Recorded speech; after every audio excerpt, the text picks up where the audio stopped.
Well, welcome to the second of the Tanner lectures to be given by Dorothy Roberts. I see this as the hearty audience who are people who are the intersection of people who are interested in ethics and who don't fear that they're water soluble. I think we're in for a really wonderful afternoon. For those of you who are at the seminar at lunchtime, it was extremely stimulating.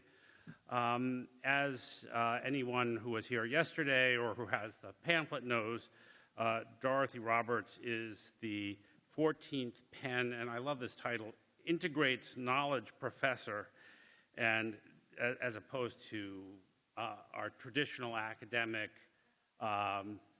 devotee of silos professor, and the George A. Weiss University Professor of Law and Sociology at the University of Pennsylvania. I'm very interested to hear today's lecture because we are in an era when so much of the response to prior limitations in the integration of biology and the social sciences has come by simply turning the old paradigm on its head, and for people trying to show how social forces, lived experience, different kinds of illness get under the skin and influence the future behavior and capacities of a person. But this research, while I think we agreed yesterday in the discussion, is conducted by people of goodwill who generally have an ameliorative view of what the outcome will be, raises all kinds of questions that I think we'll hear some interesting discussion of about, is this reversible? Or have we succeeded in saying, no, this isn't in your genes, this was in your upbringing, but we've still made you a permanently defective individual? Is this a new reductive strategy? So when people study gene-environment interactions and they decide there's this category of lived experience called a bad upbringing or toxic stress, is that really a cause? Is it a proxy? What gets swept in? And again, are we ultimately helping the people we aim to help, or are we stigmatizing them? And again, what's interesting, and I have to say from my personal experience of having spent some time in Washington, often scientists, to emphasize how important it is that we intervene by the time, say, a child turns 3 years old, will tell policymakers that if you don't do that, then this child is lost. And this would seem to be counterproductive. And I'll be very curious to see how one can think about, again, scientists with very good intentions, sometimes also incentives to advance their careers by working on something powerful and important, might miss the mark and end up being stigmatizing reductionists. They would be horrified to hear me say that. There are also really challenging issues for anybody in research design. I mean, when you study powerful social forces, having the funds and the design to have adequate statistical power to draw a conclusion is very, very difficult. But when one makes conclusions about what is a damaging stressor or a damaging aspect of child rearing, the press, as we heard today in the seminar, really will run with this, again, thinking they're doing good, but once again, risking stigmatization. And the issue about statistical power is over conclusions that are untested, really. They're neither true nor false because nobody's really done the experiment. And this is a particular problem with many functional MRI experiments which don't really understand the heterogeneity of human beings and our complexity. And again, if one has a reductive view and studies 40 people with a certain experience and 40 controls, it's not really clear whether anything true could be learned. Nonetheless, one gets grants and writes papers by stating firm conclusions. And then the last thing, which is very problematic, and again, I want to repeat, maybe even perseverate on the fact that the motivations underlying these investigations are often very progressive and ameliorist, but nonetheless, there's a kind of creeping scientism where there's an infatuation with exotic mechanisms like epigenetics, rejecting such things as good old-fashioned learning and memory, which is part of people's lived experience, which is not to say that epigenetics isn't important. It's just that a very small number of experiments, almost all in rodents, have captured the imagination of all too many social scientists in a way that may or may not be helpful in the end or lead us toward a truth. So I have all of these questions and worries, and I hope, Dorothy, after hearing your talk, I will have a better way of thinking about these things, because I've left them all open-ended and in a troubled frame of voice so that you can help set us straight. So how's that for an unfair introduction, but welcome. And at the end, well, let's give a nice round of applause for Dorothy. And then Ann Fausto-Sterling will come up and be a discussant at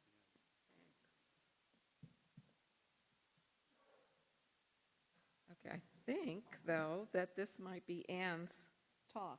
Oh, I see. That's what's showing on the screen. Well, then I have to look backward at what my.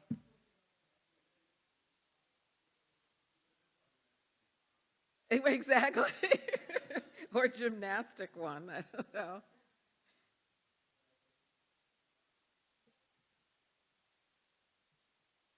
Yeah, but on the screen is Ann's.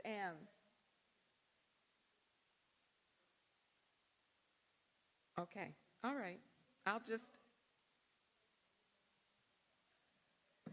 It's not this, yeah. And I'll just look behind me to remember what my slide is. Or it could be a test of memory. Okay, and the clicker is, where's that? Is this it? Okay, great. Okay. Well, good afternoon. It's really great to be here again this afternoon to give my second lecture. Thanks again to President Faust, and Dean Minnow, who's not here tonight but introduced me yesterday, and to, of course, Homi Bhabha and the Mahindra Center and everyone there who helped coordinate this lecture series. Thanks to Evelyn Hammonds for her wonderful comments in our discussion yesterday, and Pilar Osorio for our great seminar this afternoon. And thanks in advance to Ann Fausto-Sterling for the discussion that we'll have after my lecture. So I began my first lecture yesterday asking the question, what is the relationship between biology and society? And I distinguished between two approaches that I called the old biosocial science and the new biosocial science, and the ways in which they answer this question.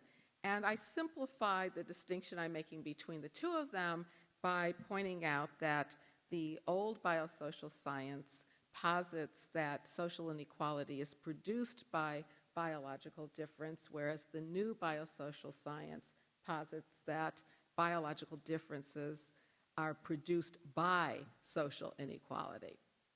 And I concluded my lecture yesterday by arguing that the old biosocial science answers this question unethically in the sense that it impedes the moral value of justice. Why? I concluded by saying that the old biosocial science separates nature from nurture in order to locate the origin of social inequality in inherited traits rather than impose societal structures. It theorizes that social inequality is reproduced in the bodies, especially the wombs, of socially disadvantaged people, rather than in the reinvention of unjust ideologies and institutions. It identifies the problem stemming from social inequality as oppressed people's biological threats to society, rather than the structural impediments and state violence that are imposed upon them. And it addresses social problems by intervening in oppressed people's bodies to fix their perceived biological deficits, rather than ending the structural violence that dehumanizes them and maintains the unjust order. And borrowing from the words of James Baldwin, I concluded that it's a system of thought that makes the reality of social inequality very hard to reach.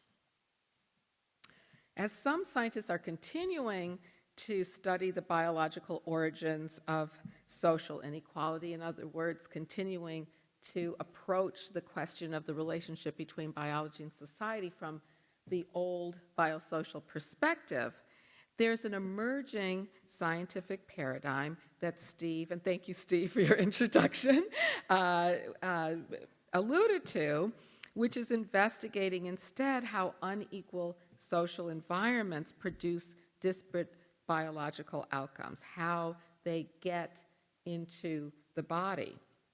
Rather than explain the social order as biologically determined, these scientists show how the social order gets biologically embedded. The new biosocial science has been heralded as the words like revolution and radical have been used, and they're predicted to radically change policies addressing social inequality.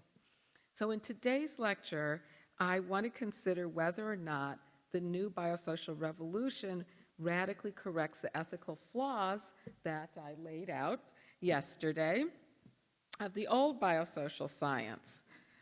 What is the potential for this dramatic paradigm shift to move us toward an ethical future for science by helping to transform the way we think about biology, society, and justice? And I'm not sure that I will be able to give point by point the recommendations for making sure that this paradigm shift moves us toward justice instead of away from it. I am going to spend most of my time elaborating why I'm going to point to the potential, but elaborating why it hasn't achieved the potential, and I'll conclude with some broad ways of moving forward. But I think that this is a new enterprise that we have to work on. It's not quite, there's no quick answer. What I want to do is show the potential, show the impediments to reaching the potential, and then give some ideas about how we could shape a project moving forward to reach that potential. So while the old biosocial science relies on separating nature from nurture, the new relies on merging them. The old biosocial science carefully compartmentalizes life's hereditary contributions from their environmental context. And this is true of the gene by environment interactions. It looks at the interactions, but each is separated and in fact is often quantified. How much of some phenotype is produced by environment, like literally the number, the percent, and how much is produced by heredity. The new biosocial science is exploding this boundary. There is no natural body that's born without social influence. It's impossible to isolate anyone's innate qualities from the qualities that are shaped by the social environment. Every single biological element, every single biological process in the human body is affected by society. Every cell and everything that happens to the cell is affected by society. All of life is at once biological and social. That's pretty radical compared to the old biosocial science of Francis Galton and others who followed his idea that the reason why the society is the way it is because of the inherited traits that children are born with that have not been affected by society. It's radically different. This change in perspective occurred in large part because scientists realized that the gene is not omnipotent. Not only do genes not determine social status, they don't determine anything. Scientists discovered that biochemical mechanisms govern how the genome of every cell of an organism is expressed by regulating how genes are turned on or off in response to environmental cues, without changing the structure of the genes themselves. Genetic variation doesn't cause even a fraction of differing phenotypes, whether we're talking about height or depression or intelligence. Rather, genetic variation alters responses to particular environmental signals, so it can't be measured separately from those environmental signals. Feminist physicist Evelyn Fox Keller now sees the genome as what she calls a reactive system. Similarly, neuroscientists now see the brain as a social as much as a biological organ. Like our genomes, the brain is constantly responding to environmental influences. The brain isn't hardwired either. It's plastic. It has the ability to modify itself biologically in response to social experiences throughout the lifespan. Epigenetics and social neuroscience tell us that biology isn't a separate entity that interacts with the environment. Again, to quote Evelyn Fox Keller, biology itself is constituted by those interactions. Now, what does this change in perspective mean for the relationship between biology and social inequality in particular? The environment studied by biosocial scientists includes a wide range of influences, from what you eat to the toxins you breathe, to the neighborhood you live in, to how nurturing your parents were, to the discrimination you might experience. In other words, it includes all of the social world. The social world, in turn, is ordered according to the political hierarchies of race, gender, class, and disability that structure individuals' experiences and opportunities.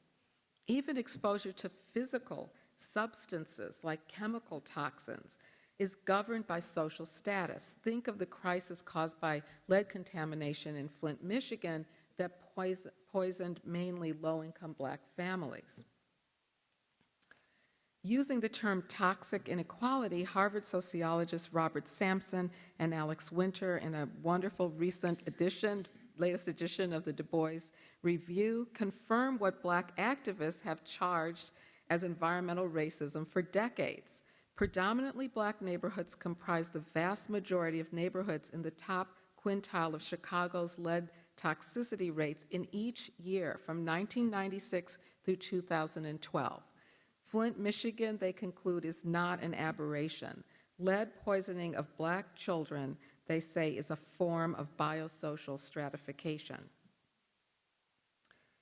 So let me say a little bit more about why this new biosocial paradigm has greater potential to advance justice than the old. I see a lot of potential in it because of this radical merging of nature and nurture. Epigenetics first piqued my interest when I was writing a book on the resurgence of biological concepts of race in genomic and biomedical research. I pointed to epigenetic mechanisms to explain the social causes of racial disparities in health that have been misconstrued as originating in genetic difference. The old biosocial paradigm points to racial gaps in health as proof of genetically distinct races. At the same time, it says that they result from the existence of genetically distinct races. The new biosocial paradigm refutes this logic. It shows that race isn't a biological category that naturally produces health disparities because of innate differences. Race is a political category that has staggering biological consequences because of the impact of social inequality on people's health. Biosocial scientists are now uncovering the biological pathways through which inequities in wealth, housing, and education, along with experiences of stigma and discrimination, translate into disparate health outcomes.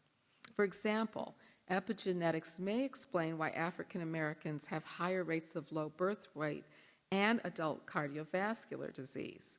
Health disparities commonly thought to result from peculiar genetic predispositions. I showed yesterday the hypothesis from a recent study that Black race, independent of other factors, causes extreme preterm birth. Well, epigenetics provides an alternative explanation.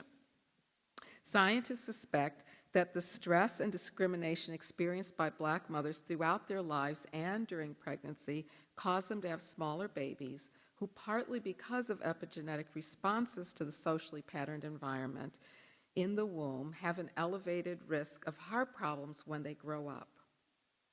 Now, you might excuse old biosocial scientists for being fooled by these epigenetic mechanisms they weren't aware of into seeing genetic causes that don't exist. But W.E.B. Du Bois had a new biosocial perspective when he wrote The Philadelphia Negro in 1899. This is why I say these perspectives aren't cabined by historical periods.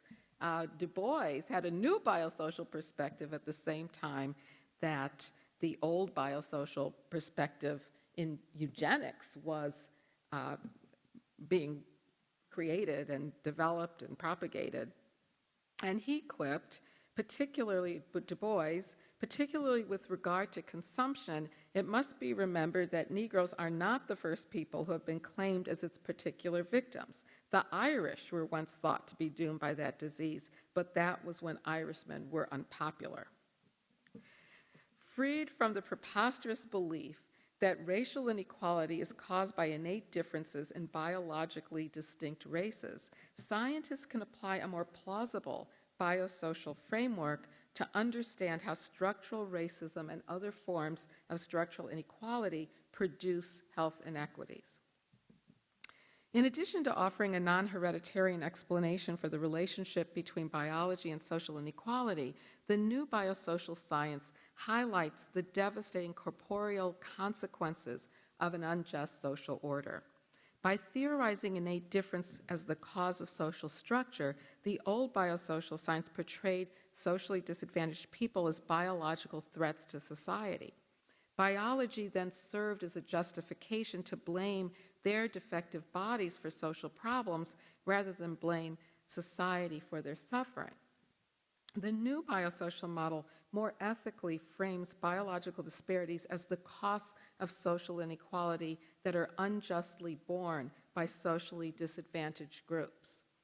Measuring cortisol levels of African American and Latino adolescents as they were experiencing discrimination, for example, this is where there are biomarkers that are being measured while the adolescents are noting in journals so that the scientists, the researchers can look at their cortisol levels at the time they're experiencing different things, including discrimination. And that showed that these daily microaggressions that have been dismissed by many as benign actually have biological consequences that gravely damage the health of African American youth. Neuroscientists are revealing that social and economic deprivation can negatively affect brain development. Understanding better how unequal social structures inflict biological harms can garner more concern about inequality and discrimination and facilitate more effective policies for structural change.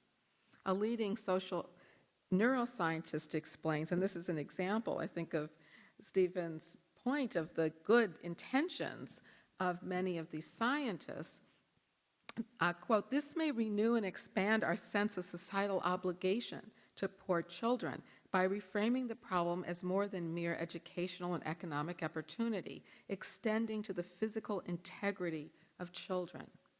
In other words, if the unfairness of unequal educational and economic opportunities is too nebulous to spur the public to action, perhaps seeing the physical consequences of social deprivation etched on children's bodies will. A third ethical improvement of the new biosocial science is its focus on plasticity. Unlike immutable genes that were claimed to inescapably create the unequal social order, the biological effects of social inequality are reversible. Some new biosocial scientists stress that while social inequality can have so-called durable effects on biology, durable need not equate with permanent. Because of the plasticity of the epigenome and brain structure, bodies injured at an early age by social deprivation can be helped later in life by interventions that reverse the damaging biological processes. And we can prevent these injuries from occurring in the first place ever again by ending the unjust environments that cause them. Yet the new biosocial research has not been so revolutionary in practice. The first impediment is in the research design of many studies. Their biosocial model centers on the biological fitness of socially disadvantaged people to cope with their harmful environments. Now, how do scientists arrive at this disturbing standpoint, a standpoint that's remarkably similar to the old biosocial frameworks? To fit social facts into a biological framework, some scientists convert social inequality into a series of deleterious environmental exposures. The basic research question is then formulated as, how does the body's internal chemistry respond to the research subject's exposure to adverse environmental signals? The social order already begins to fade from the model as attention is focused on biochemical responses within the body rather than on the inequitable social structures the body is responding to. Exposure to harm directs our thinking differently than infliction of harm. Our aim is no longer to understand how unequal power arrangements inflict biological injuries. Our aim is now to evaluate, in some studies, individuals' biological fitness to withstand exposure to unequal social environments. In analyzing biological fitness, some new biosocial scientists even import old biological concepts of race, gender, and class differences into their research designs when they treat some social groups as inherently more vulnerable to adverse environmental exposures than others. A 2016 study compared epigenetic biomarkers that predict aging, the so-called epigenetic clock, in seven different racial ethnic groups to explain racial gaps in mortality rates. A leading scientist in the field writes, quote, epigenetic responses are sensitive to the differences between men and women, between different social classes, and between different ethnic communities. At the same time, social neuroscientists are studying the cognitive consequences of the biological damage social deprivation does to children's brains. Using combined cognitive and neural tests, they found that the brains of poor children have a distinctive neural pattern that can impair the brain systems that govern language and executive function. Some of these neuroscientists are investigating the association between children's socioeconomic status and brain function in order to theorize the neurocognitive pathways between child poverty and lower academic achievement. Recently, neuroscientists began looking at the brain itself to detect the impact of poverty on structural brain development. Brain volume and cortical thickness can show up as amounts of brain surface gray matter in magnetic resonance imaging, or MRI. A 2015 study, for example, found that children from the poorest backgrounds showed the least amount of gray matter in relevant parts of the brain and scored lowest on standardized tests. The researchers concluded that structural differences in brain development may explain 20% of the academic achievement gap of these students. Another 2015 study showed that income was logarithmically associated with brain surface area, and that's a figure from the study. These projects extend the inquiry from showing poverty's biological harms to children to explaining the biological mechanisms that make children less successful in school. A prominent neuroscience study sought to address the problem that, quote, children who grow up in poverty tend to have lower IQs and academic achievement scores and are less likely to develop basic reading and mathematics proficiency than their higher SES counterparts. So now the question is, why do children who grow up in poverty have lower test scores than wealthier children? So then they turn to the underlying neurocognitive systems that, quote, mediate the association between SES and cognitive performance, because those, quote, provide possible targets for interventions designed to reduce SES disparities. Okay, so now we're going from looking at what the impact of economic deprivation is on children's brains to explaining SES disparities by the amount of gray matter in poor children's brains. The cognitive neuroscientist who pioneered these brain development studies explained that she became interested in the topic after wondering why the children of the babysitters she hired fared so much worse than her own daughter.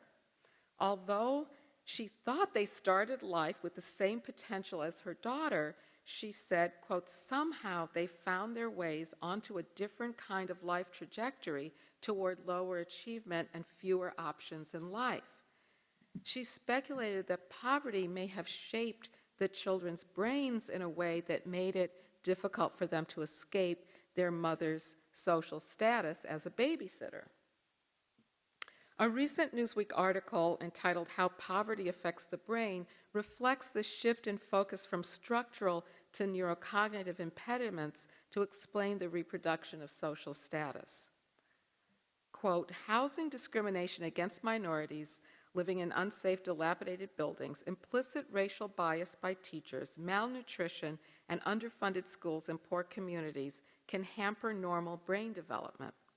All of these factors combined can make learning nearly impossible and influence why African Americans, for example, are more likely than whites to be entrapped in poverty.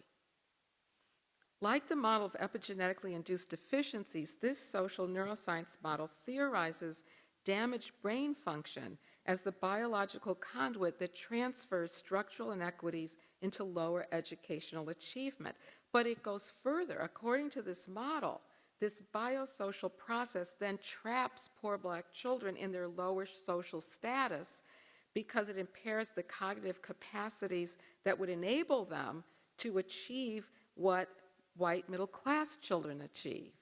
In other words, if their brains function better, they would be able to do as well as white middle-class children. But all these forms of discrimination that the reporter noted, housing discrimination, implicit racial bias by teachers, malnutrition, underfunded schools, all of those directly and systematically deny opportunities to poor Black children. So what does the research on the amount of gray matter in their brain add to our understanding of how the bias of teachers, underfunded schools, why that is harmful to children's education? True, social neuroscientists reject the old biosocial view that poverty persists because poor children inherit from their parents genetic traits that predispose them to lower intelligence. But these new biosocial models can share with the old models the assumption that poor children's lower educational attainment and their resultant inability to escape poverty are determined by deficits inside their brains. For some epigenetic and neuroscience researchers, social structure is merely a backdrop for more salient questions about the biological capacities of socially disadvantaged people to respond to social inequality, though these biological capacities under the new model are shaped by social structure. But this is where many scientists, I think, take a wrong turn.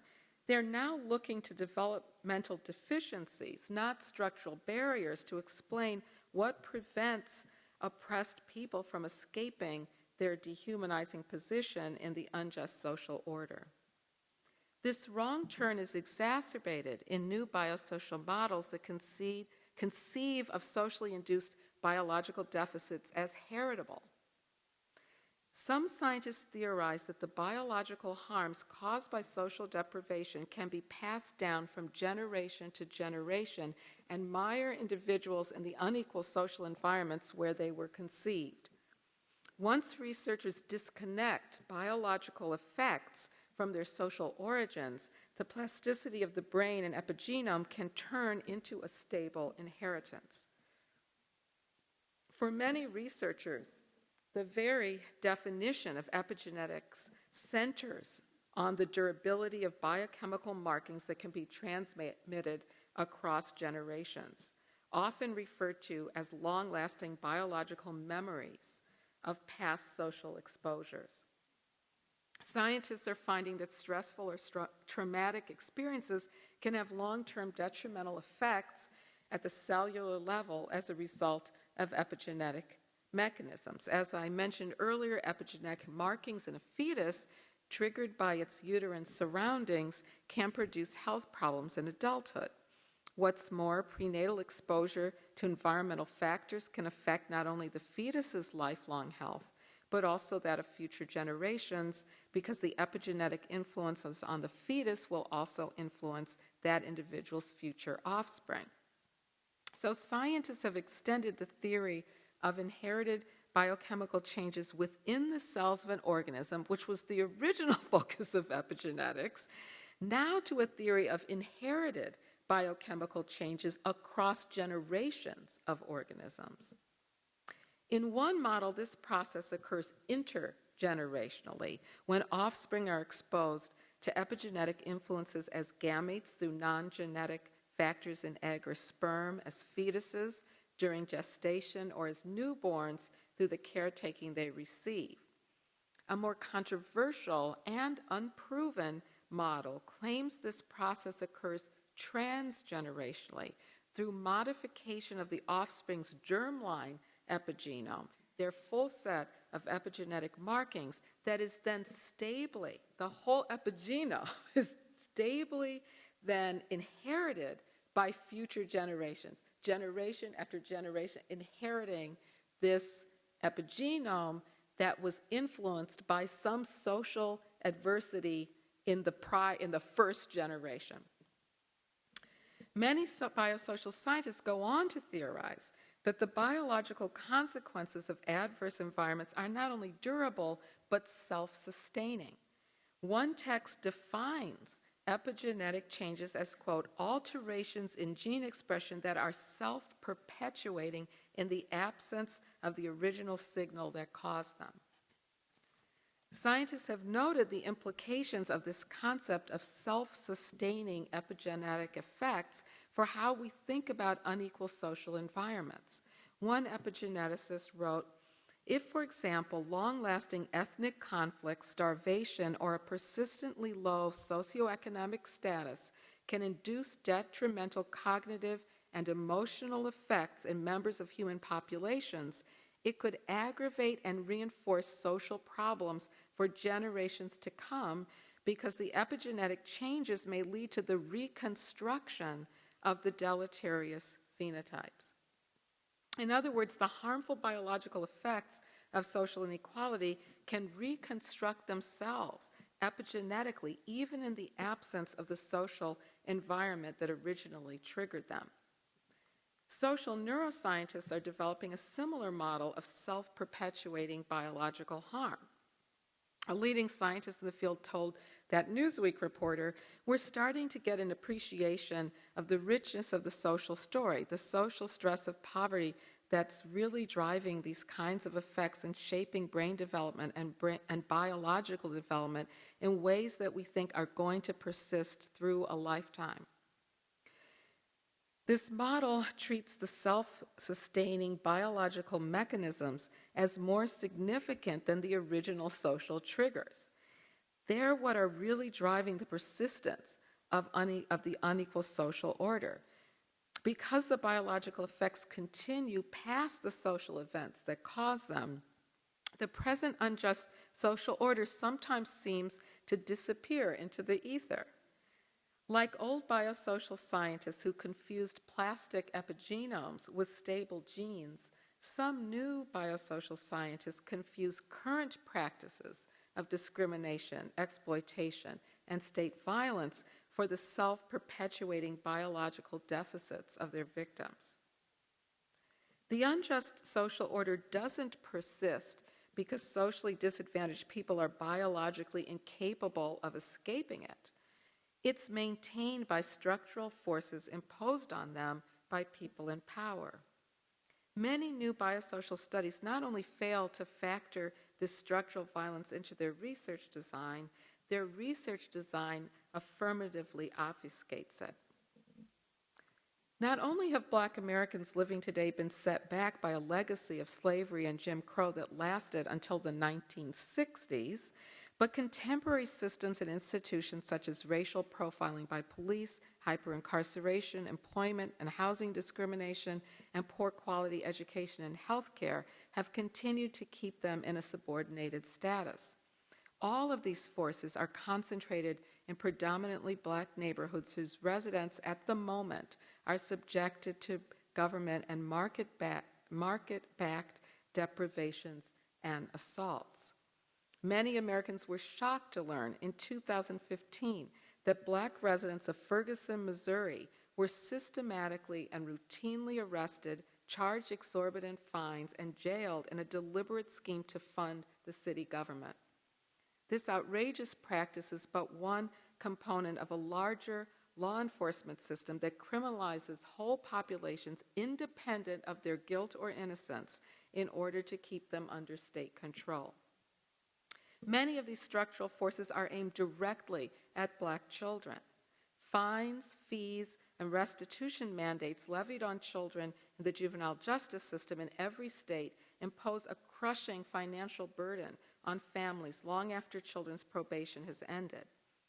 Because these monetary sanctions are most onerous for poor families, and because Black children are disproportionately targeted for juvenile justice involvement, the sanctions have created a two-tiered system of justice in which poor Black children are not only subjected to more aggressive policing, but more aggressive punishment than white middle-class children. And it's a punishment that prevents many of them from attaining the educational achievement that might give them a chance for social advancement.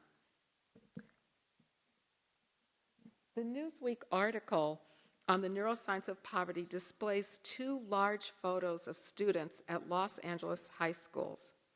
In one, the one on the left, Los Angeles school police officer is taking two handcuffed students into custody for truancy.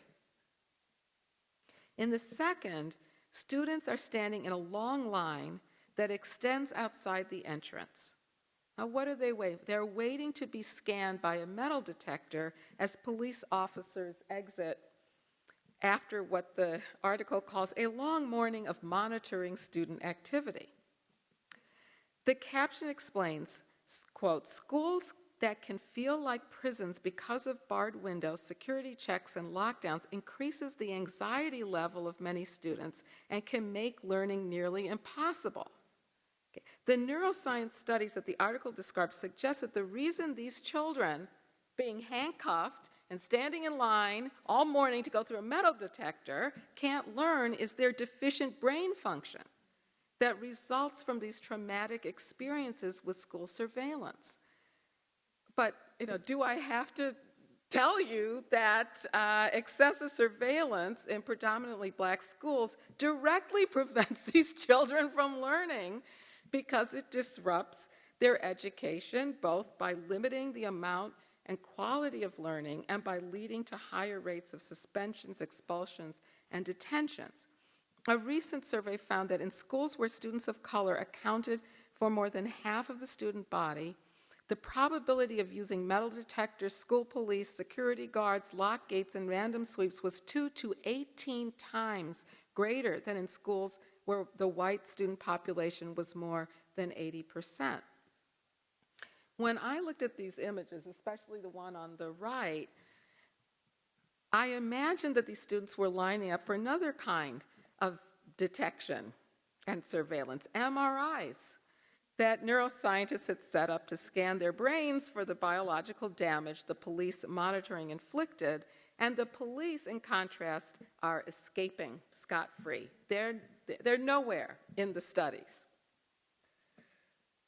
Well, except for, which I won't go into, the rising idea that you can scan people's brains to see visually racism, but I will leave that for another discussion. Because these new biosocial models, this new biosocial model converts structural violence imposed on socially disadvantaged people into their biological deficits, the remedies it generates tend to be therapies to treat their bodies and behaviors rather than actions to remove structural impediments.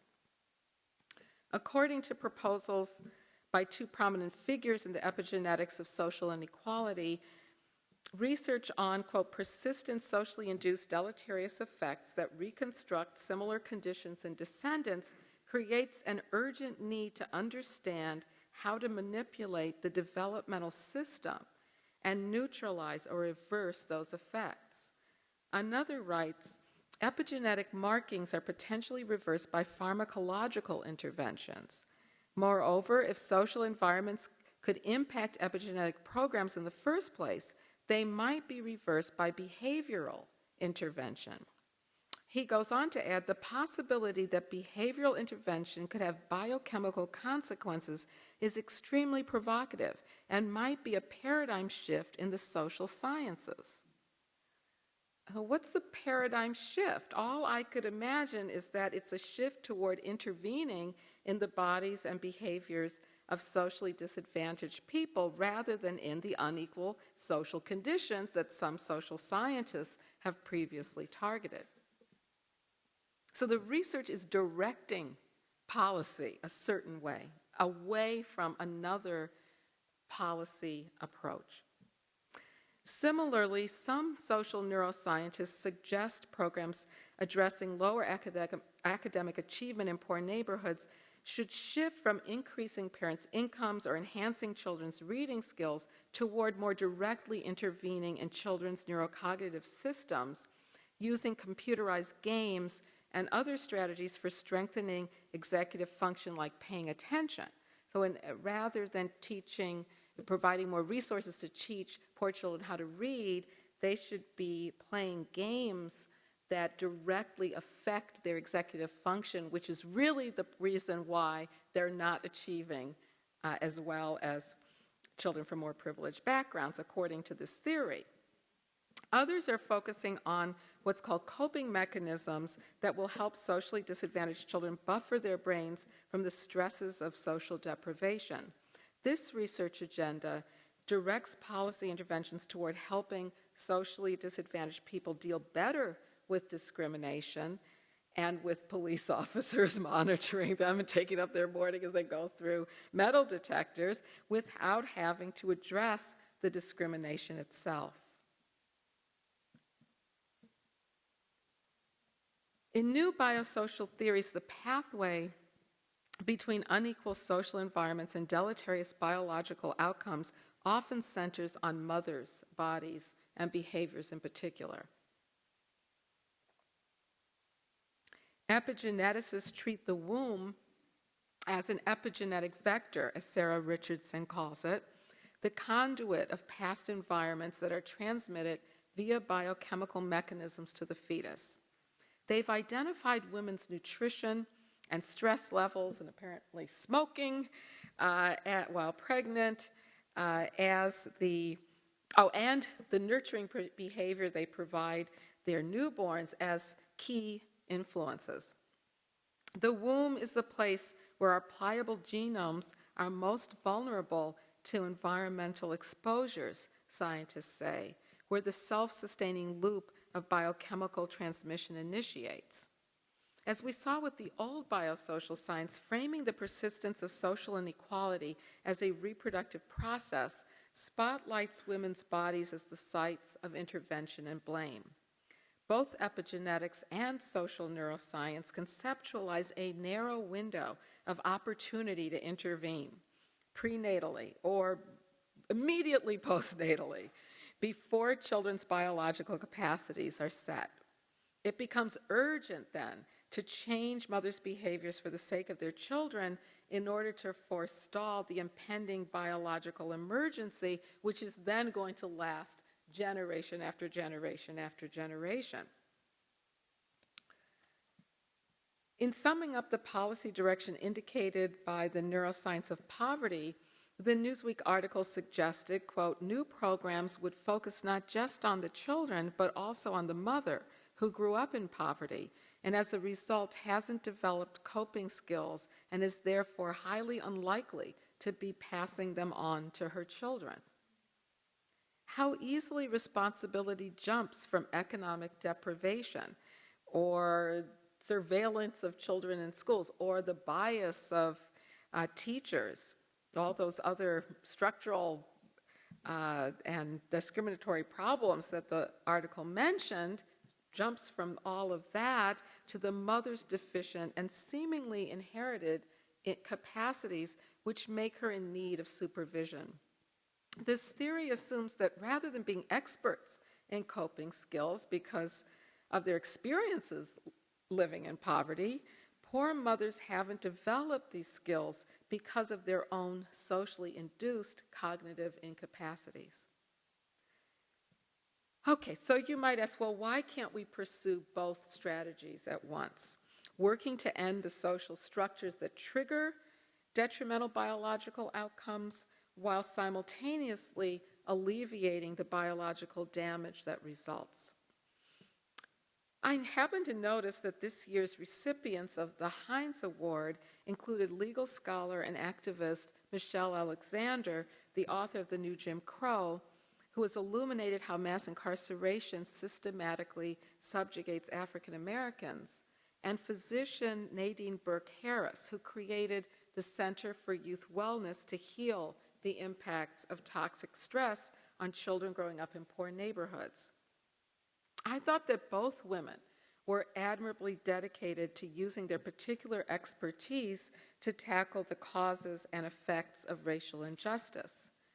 By contrast, some of the biosocial mechanisms and models I've discussed, the models I'm talking about I discussed, are constructed to attribute the poor health, juvenile justice involvement, and low educational attainment of socially disadvantaged children to their self-sustaining biological deficits. Once the biological threat is located in children's bodies, it's easier to explain intervention in them as a benefit to society.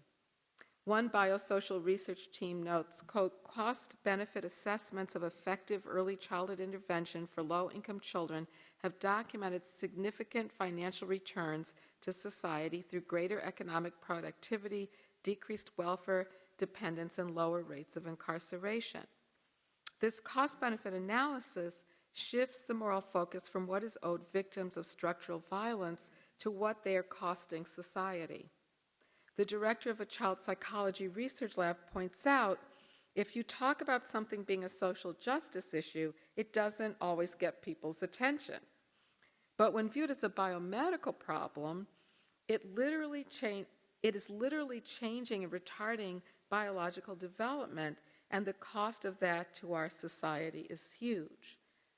So if people can think of a biological threat that's costing society, that might get their attention in a way that concern about the cost to disadvantaged people because of social inequality and its impact on their bodies doesn't raise that much concern. Research motivated by concern about socially disadvantaged children that obscures the structural impediments and violence that denies their equal humanity and life chances risks supporting harsh policies aimed at regulating them rather than ending the structural inequities. And I know that here people will say, well, America has changed, we live in a liberal democracy, we would never see the kinds of harsh interventions like forced sterilizations that we saw under the old biosocial science.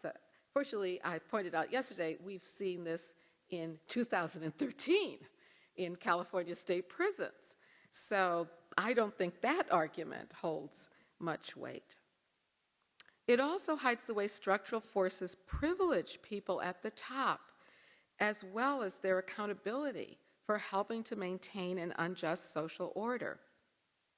In his book, Evicted, Poverty and Profit in the American City, Harvard sociologist Matthew Desmond points out that poverty isn't just a product of low incomes, let alone the biological capacities of poor people. He points out it's a product of the market exploitation of poor people that relies on unfair government support of wealthier people, such as housing, real estate, and tax laws that protect profiteering landlords. Not too long ago, I sat at a table with scientists discussing research on the biosocial origins of antisocial behavior in African American children, which the researchers said explained why these children were at high risk of committing crimes.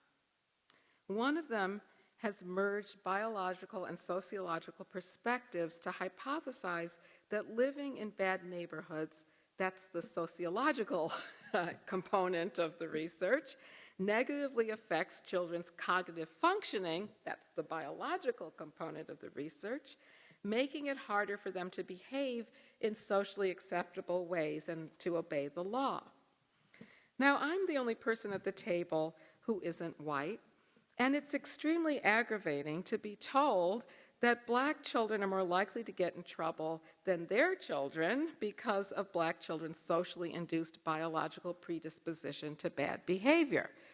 Partly because I've seen their children, and also because I know something about why black children are at greater risk of being involved in the juvenile justice system. So I asked them, why don't you study white middle-class children's antisocial behavior? Because their parents won't enroll them in my study, one answers. That literally was the first response.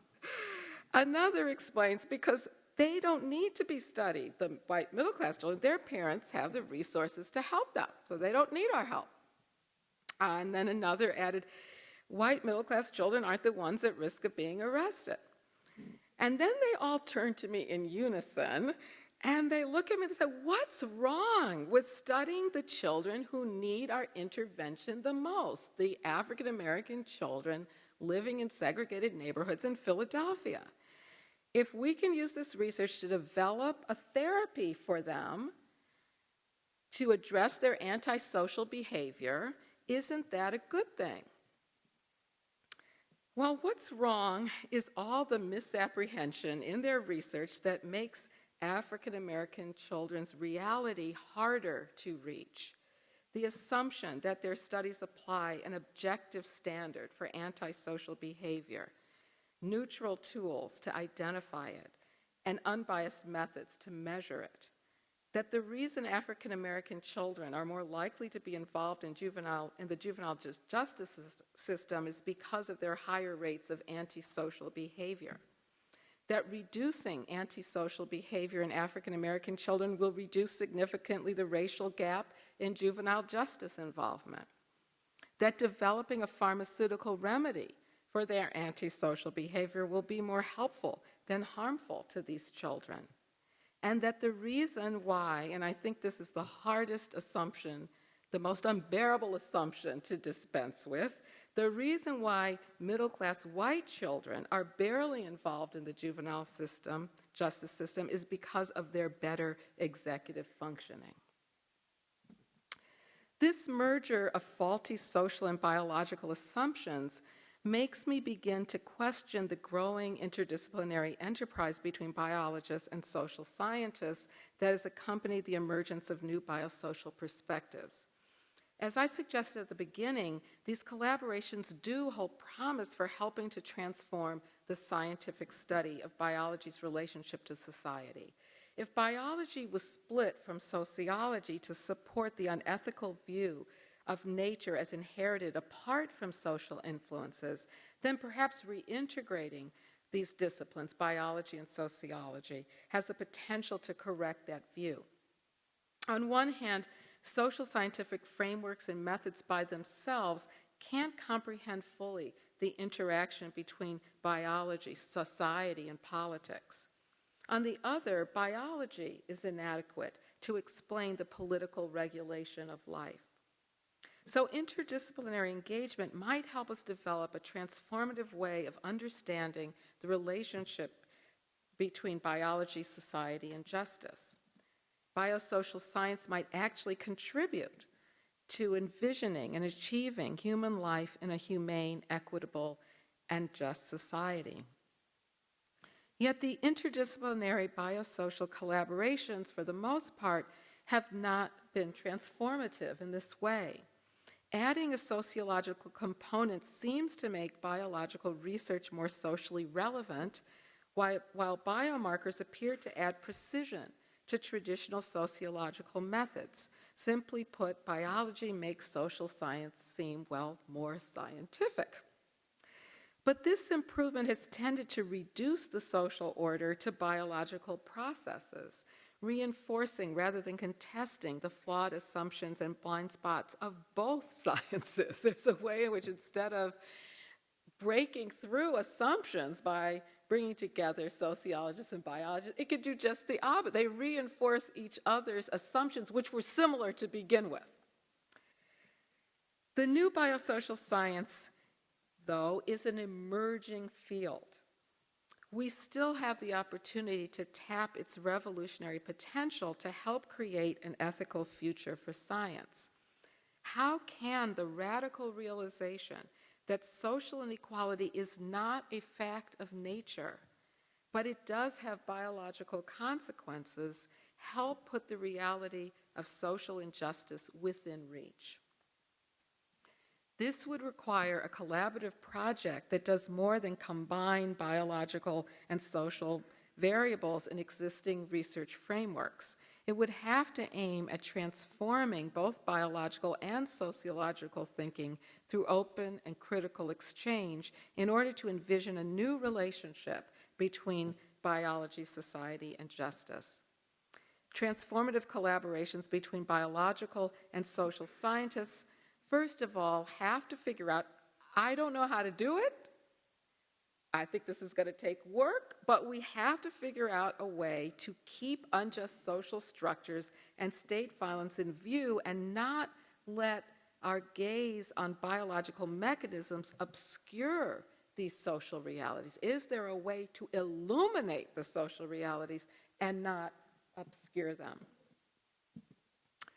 Instead of self-perpetuating the biological deficit model, plasticity can give hope for positive outcomes from removing structural impediments and stopping state violence. Rather than using plasticity as a justification for intervening in the bodies of socially disadvantaged people, especially pregnant women or new mothers, a new biosocial science would use it to explore the structural transformations needed to improve life for everyone. Why not translate the plasticity of our epigenomes and brains that allow our bodies to transform themselves into imagining transformations for our social order? Including lead toxicity and sociological theorizing about residential segregation, for example, led researchers to call for policies addressing landlord neglect of private housing conditions and institutional neglect of indoor environments of daycare centers and schools, and for neighborhood reinvestment and city infrastructure projects. It's doubtful that mainstream biosocial science, conceived as an interdisciplinary collaboration of biological and social scientists alone, will be able to do this work. Biosocial scientists have to collaborate with people outside of biosocial science. In the academy, that means people in the humanities as well, especially critical feminist, intersectionality, race, queer, and disability theorists. Critical theorists have pointed out long before the current biosocial trend that scientists have perceived as biological deficits. What they've perceived as biological deficits are actually products of structural injustice and often qualities that aren't deficits at all. They're just devalued for social reasons. The Combahee River Collective was a group of Black lesbian feminists who met in the 1970s, in their words, to actively struggle against racial, sexual, heterosexual, and class oppression by developing an integrated analysis and practice based upon the fact that major systems of oppression are interlocking. They conceived embodiment in a more political way when they wrote in their 1977 statement, quote, "Black women have always embodied, if only in their physical manifestation, an adversary stance to white male rule, and have actively resisted its inroads upon them and their communities in both dramatic and subtle ways." In their paradigm, embodiment entails not only being exposed to adverse social environments, but also, and more importantly, being bodily positioned in a relation to unjust power arrangements, and therefore having the capacity to resist those arrangements, to understand and resist those arrangements. They understand these are the people who understand how biology gets, or the social inequality gets embodied. Black feminists have also used speculative fiction to depict the experience of Black people in a just world in which their power, creativity, and agency, and not their pathology, rule supreme. English professor Esther Jones urges us to see Black women's science fiction, quote, not as untenable, fantastical, and absurd proxy for factual science, but rather that it be appreciated for its capacity to explore questions of social justice in realms of medicine and social policy by challenging our conceptions of human identity and behavior. Could biosocial scientists possibly turn to Black women's science fiction? Why not? We need something more to help them imagine new research models that no longer pathologize the bodies of oppressed people in lieu of dismantling unjust social structures. Achieving this vision also requires including oppressed people in biosocial research in meaningful ways, not only as the subjects of study, but also for their input in research questions, designs, and methods, and more broadly, in public debates about what's important to study. You know, we do have public debates. We have a public debate going on about gene editing. That people met in Washington, D.C. recently to think about, should we proceed with gene editing for reproductive purposes? And minds came together and hashed it out. Unfortunately, all the people that should have been at the table weren't there to be part of the debate. The people who need to be part of the debate are not just the scientists, not just patient advocates, but also people with disabilities, people from segregated communities, the people who are most likely to be disadvantaged by certain proposals for gene editing to create so-called designer babies. Achieving this vision also means that we have to include in a more meaningful way. Very often there's the community engagement, but it doesn't include actually incorporating into the research designs any input from people in the communities that are being engaged. Biosocial science is meant to and will have a profound impact on our understanding of how our society operates. There's no getting out of it. It's in the research models. There's no way to say what I'm talking about social is we have to proceed with science without taking it into account. These values are already embedded in the designs and the assumptions and the models. And as we see, the new biosocial science is both explicitly proposing changes in how to address social inequality, and even if it's not explicit, the results and the way that the studies are framed are being taken up into proposals for changing policies for how to address social inequality. Once in it, biological and social scientists must not only collaborate with each other in more egalitarian ways, but include critical perspectives on how to move beyond well-worn and failed frameworks to achieve a more egalitarian society. As the great science fiction author Octavia Butler wrote, there's nothing new under the sun. In a lot of ways, the old and the new biosocial science start to sound unbelievably similar, even though they started from such radically different starting points. But she says there are new suns. In striving for new suns, we might begin to envision truly new biosocial sciences that help to revolutionize not only how we see the interaction between biology and society, but how we liberate the interaction between human beings. Thank you.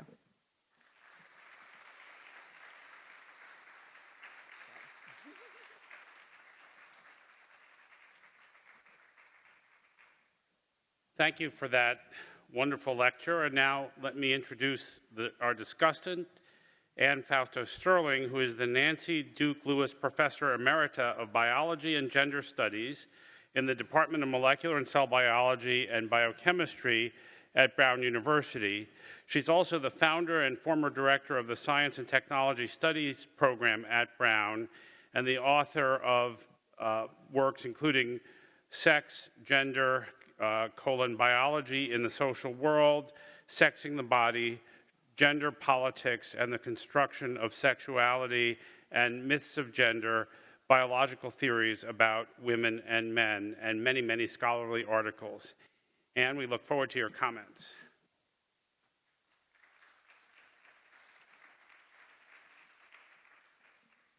Let me get this guy set up now. The people up top are going to have to, yeah. Let's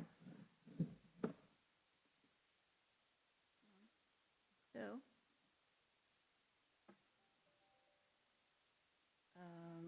That's not good. There we go. Yes, okay, and let's get rid of that. Good. So first, I want to thank Harvard University and the organizers of the Tanner Lectures for inviting me to participate in this important event. It's a great pleasure to interact with such cutting-edge scholars in the Tanner Forum. In a mere 2 lectures, Dorothy Roberts pinpoints the most important features of the current state of biological research on race and medicine. She insists that the critical analytic intervention is to focus on the ethics of social justice.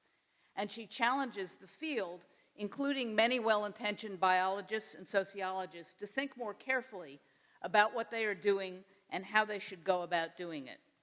Indeed, she challenges all of us, collectively and individually, to figure out how to wrest the radical potential that lies in what she calls the new biosocial science from the regressive path that would reclothe the old biology and modern dress.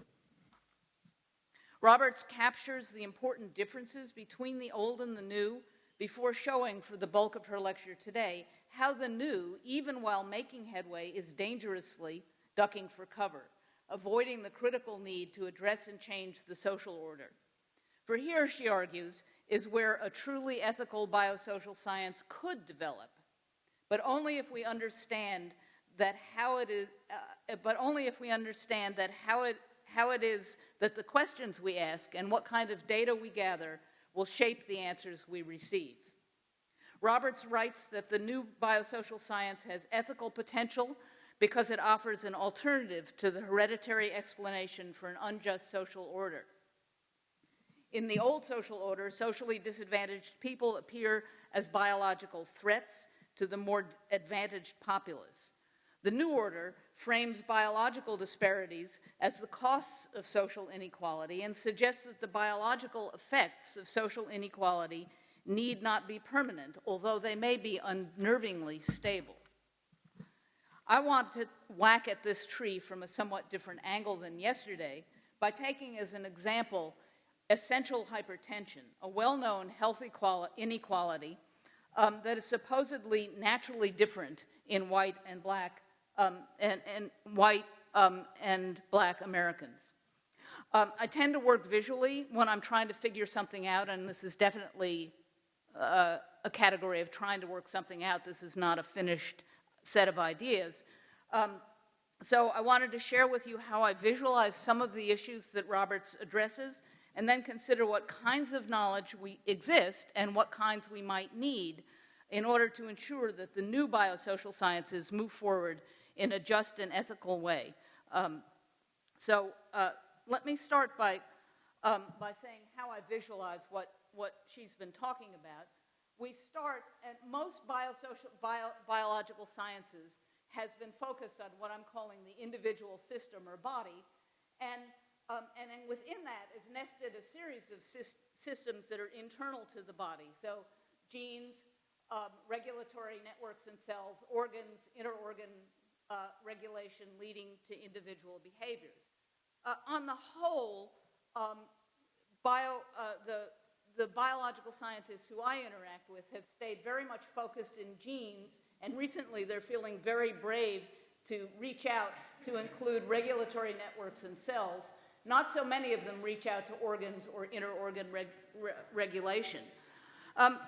But layered on top of this are other systems. The individual body system is embedded in what I'm calling small group and dyadic interactions. A dyadic interaction might include that, what was visualized in that photograph of the policeman arresting a couple of young people for being truant and handcuffing them. That's a small group dyadic interaction. And these, in turn, are embedded in what we can broadly call structural racism of the many kinds that Roberts has talked about today. And in turn, these are embedded in both short-term history, when we talk about what's happened from 1850 to today, and geography and evolution, and I consider evolution to be a form of long-term history. So the question is, how do we make sense or move forward developing a new biosocial science within a framework in which we have these different nested layers of organization? At what locations can socially oriented and biologically oriented researchers ask questions about embodiment that can affect social policy and structure? So I'll start here first with some work that has already exists, that is really located, I think, at this border between short-term history and long-term history and structural racism. And I think it's useful to note that there are some good models that are partial models in existence. And I want to start with the work briefly of Nancy Krieger, who has, I think, pioneered research in this area through the mechanisms of public health research. And so one of the questions she poses in an article that was published in 2012 is at the level of societal history, and she asks, what are the historical trends in an embodied biomarker or outcome, that is, within countries or regions, and in relation to social divisions such as power, resources, and discrimination. And what I want to show in the next slide is not so much about the actual biomarker she's looking at, but the ways in which she's tried to take apart the social experience in which we might want to look at how biomarkers vary. And I've redrawn this from a study she did, which was basically an interview study of where people experienced discrimination. So in the center we have experiences of discrimination, and she's started to break these up among people who have the different categories: Black, Latino, born outside the U.S., female, age, education, social desirability. These are all categories we began to discuss at the seminar today that certainly need to get integrated into any kind of story. But I think importantly, she also divided up, and these aren't the ultimate divisions, but they are a reasonable set of divisions, the locations where people encounter experiences of discrimination. And she tried to measure how frequently these different locations appeared in the discussions from different groups of people, in order to see ultimately where there might be the most effective places of attack to lessen the experiences of discrimination. So we have clearly school, work, housing, medical care, store services, credit loans, public settings, police and courts. These are all social locations where people experience discrimination and where their individual biological systems have responses to their experiences. And then one of my favorite graphs, some of you will certainly be familiar with this, which is an example in which we can use international data to get right to the heart of something. And this is an older graph from Richard Cooper's 2005 study, in which he looked at the prevalence of hypertension in different groups. And recall that the going paradigm within U.S. medicine is that African Americans have much higher hypertension for some innate reason, and in fact, it's called essential hypertension. That is, there's no obvious cause for it, it's just there. But when he looks at the levels of hypertension, and he includes U.S. whites and U.S. blacks, and indeed there is pretty high hypertension, but he compares U.S. whites to, say, Africans from Nigeria, or Jamaicans, they are much closer to U.S. whites, and the group with the highest level of essential hypertension are white people who live in Germany. So in one graph that includes comparative international work, he essentially destroys the argument of essential hypertension. And that's the kind of research that happens at that border between social history and geography and the next level down of structural racism. So these are just examples of places that we can work and fruitfully gather information. So back to this graph, if we look now here at this level of individual body systems and small group dyadic interactions, I want to introduce some biological work that gives a rather different focus on how the body works than the standard one you see here, where the argument is you start with genes and you build everything up from them. And this will be working both at this individual borderline and the borderline between small groups and structural racism. So Krieger asks a second question in this paper in which he insists that we need to be looking at the full course of life histories, of individual life histories. And she asks, how does a marker or a disease develop and change over the course of an individual life? Do life history patterns vary with societal history and geography as laid out in question 1? And to get a look at this, I want to introduce the traditional idea of physiology and how it works, and then a newer idea, which actually has been in the literature since the late 60s, but I think has great currency at the moment, the idea of allostasis. And homeostasis is the standard idea that that our bodies always want to reach a neutral resting point, and that something can happen that can knock them away from that resting point, and then they return to that resting point. And homeostasis essentially provides a snapshot of what a healthy body is supposed to look like. Allostasis, on the other hand, suggests that what's critical is that the body is controlled both by immediate effects from, say, hormones, stress hormones from an immediate incident, but that the hormonal responses are in turn governed by the memory of prior experience, so that there's an upper level governing that works through the brain and that can predict. So prior knowledge leads to prediction. So in allostasis describes mechanisms that change the controlled variable. In this case, I'm talking about blood pressure, by predicting what level will be needed and overriding local feedback to meet anticipated demand. So memory is involved, the brain control is involved at the level, and then lower level immediate responses are involved. So the homeostasis model cannot explain essential hypertension because it attributes all pathology to a defect or to something being broken. The allostasis model proposes that hypertension emerges as a concerted response to the prediction of a need for vigilance. When this prediction is sustained, all the effectors, both somatic and neural, adapt progressively to life at high pressure. And thus, higher blood pressure becomes the normal status of the body.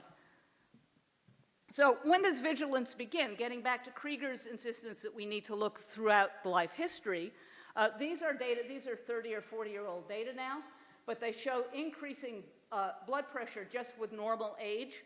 And what you see is that in boys and girls both, blood pressure it's quite low and stable in the first 4 or 5 years of life, and it begins to increase as kids start to go to school. And this probably would look a little different today because kids are going to school at younger ages, but the period from which these data came suggests that. So as kids leave a protected situation and they begin to have to engage in small group interactions in settings like schools, their blood pressures increase. And so another thing that we need to understand is sort of what is the normal life course of something like blood pressure. It isn't just a thing you're born with, it's a process that develops throughout the life cycle. These are all causes of high blood pressure. And what you see here are the immediate things that lead to it: cardiac output, how thickened your blood vessels are, blood volume, all of the different hormones that go into affecting these things. And down at the bottom here, we have the brain, which is the source of the prior knowledge and prediction. So the brain, this is kind of a hierarchical model of blood pressure, but the brain in the end sends signals that help to control all of this intermediate physiology that maintains blood pressure or causes it to spike. Again, when demand persists, all the mechanisms are reset to operate at a new level. We can look also at blood pressure as 24-hour cycles, and we can see how normal, and when we do that, see how normal and essential hypertension differ from one another. In a normal 24-hour cycle, this is showing here, say, an undergraduate at a lecture, and they start to doze off here, and their blood pressure goes down, and then someone jabs them with a pin, and their blood pressure spikes, and then it goes back down in here. They might have sex late in the day, and their blood pressure spikes again, and then it goes down as they sleep to a low level. But then when they wake up, it might go up again as they're starting to cope with the start of a new day. That's a normal 24-hour cycle. So blood pressure isn't a static thing, but it's responding to the events of the day. In essential hypertension, though, and these scales are roughly the same, you can see, first of all, that the whole scale is elevated up so that you have higher blood pressure all day long, and even during sleep, the level of blood pressure is up here around 140, as opposed to where it would be around 80 in sleep in normal. So you see this enormously elevated pattern that seems to be less responsive to the daily ups and downs of life. So low-level treatments won't work for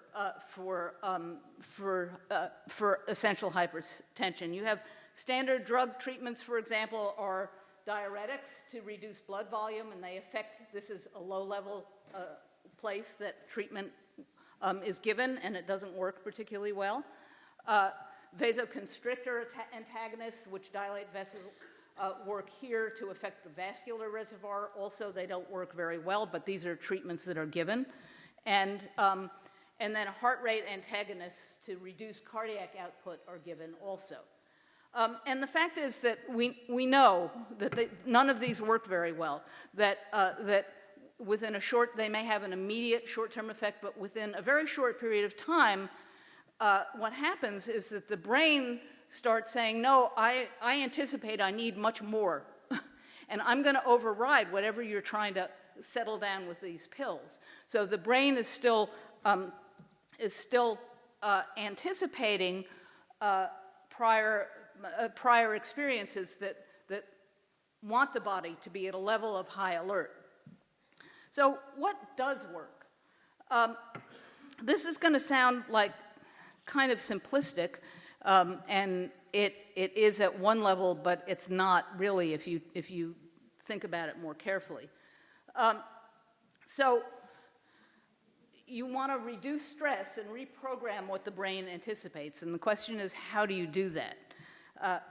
There are some standard things that are used that do work, in fact, over time. Weight loss, exercise, moderating alcohol consumption, eliminating tobacco consumption, a diet reduced in sodium, fat, and increased fiber. These are all actually difficult solutions for any one individual under high stress to take. And that's, and there's a number of reasons for that, see smoking.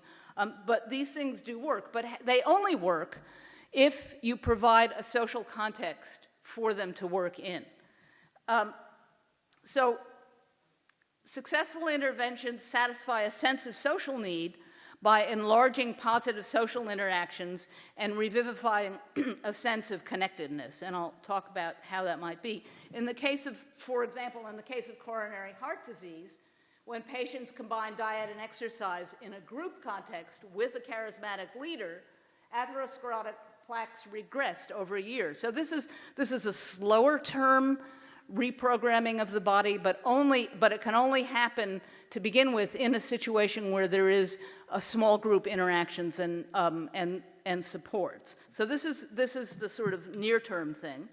And of course, we've seen these. There are other examples of therapeutic communities, such as 12-step programs for treating addiction to alcohol and various drugs. These are the small level, but they require at least moving away from the individual to this an area of small group interactions. And certainly, what they say is that the drugs aimed at these near level causes are not going to be where you want to go.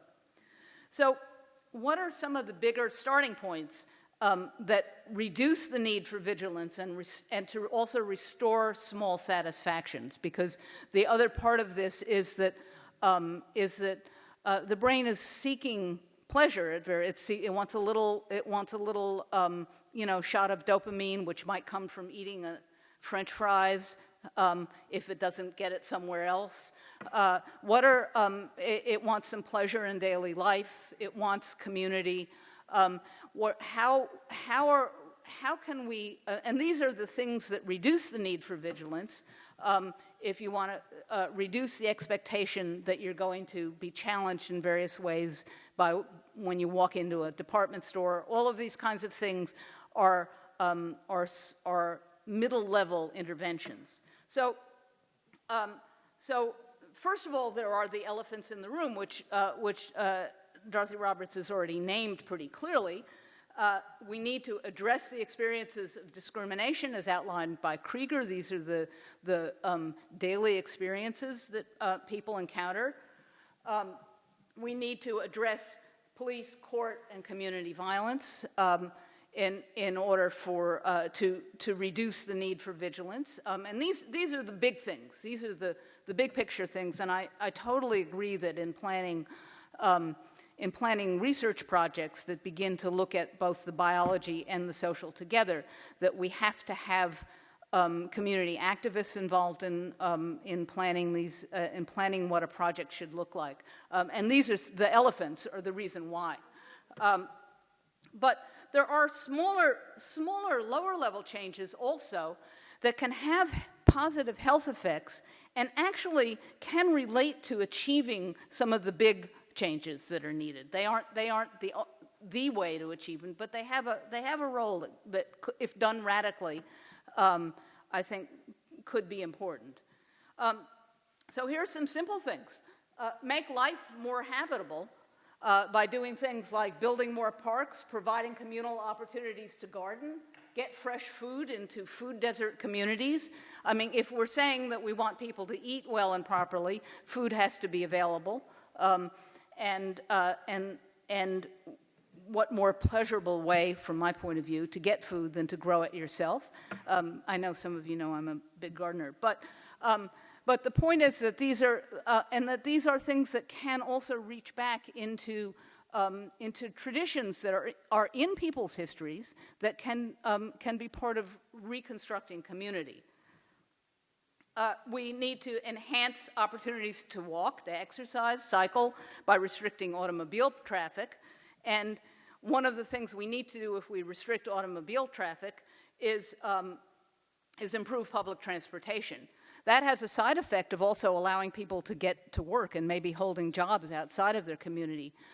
So these are factors which are part of what you'd have to do to really intervene socially in order to change that notion of essential hypertension.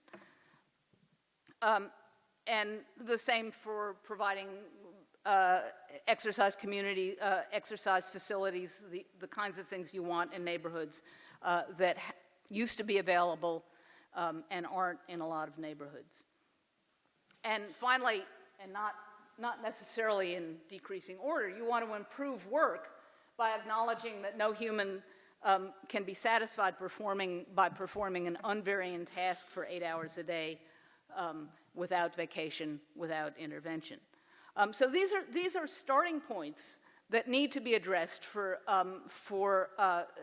reducing the need for vigilance and for restoring what allostatic theorists call small satisfactions. If we then return to this graph or this diagram, we see that we're talking about looking at here. And here, again, just to review where we're talking about. And so then the question is, how do we do work in these areas while engaging the scientists who are really interested in the individual body systems? And I don't have the answers to that. I agree with Dorothy, we're at a moment of opportunity where maybe we could do this constructively.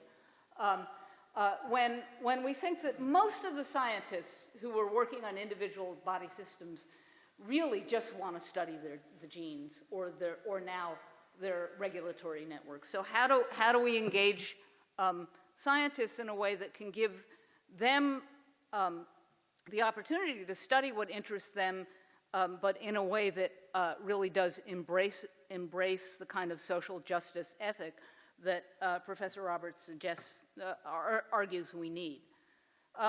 So here, these are just the forward-looking questions that I'll close with. What kinds of interdisciplinary knowledge projects can we design that save the new biosocial science from collapsing back into the old biodeterminist science?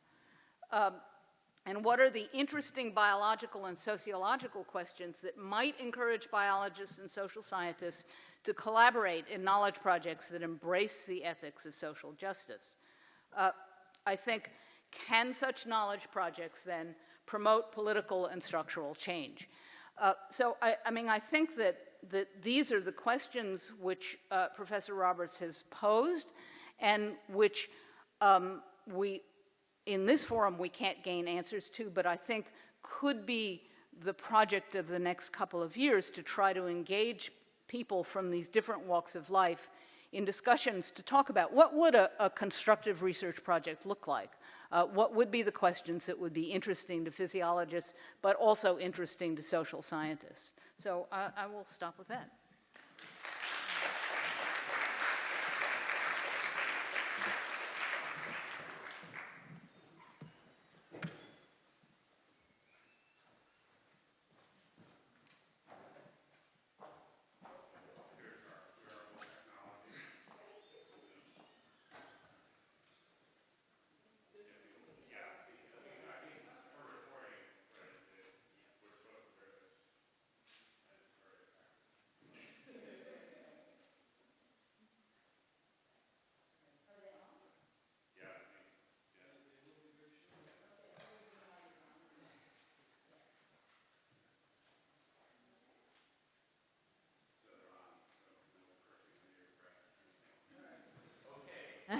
I'll try.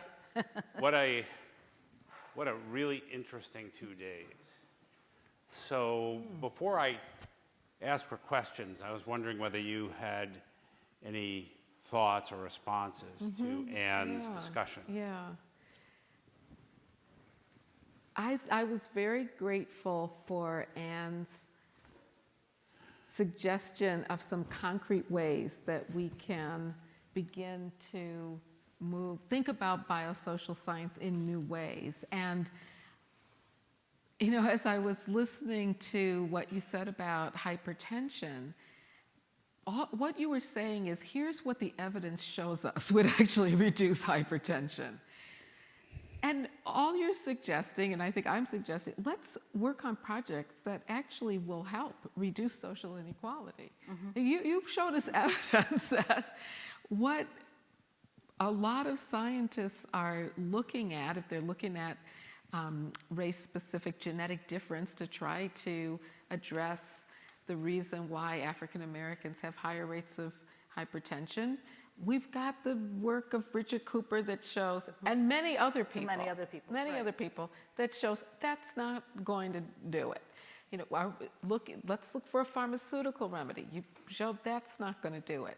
And then your suggestions are the kinds of things I was thinking of at the end when I said, could we use this to figure out ways that would make life better for everybody?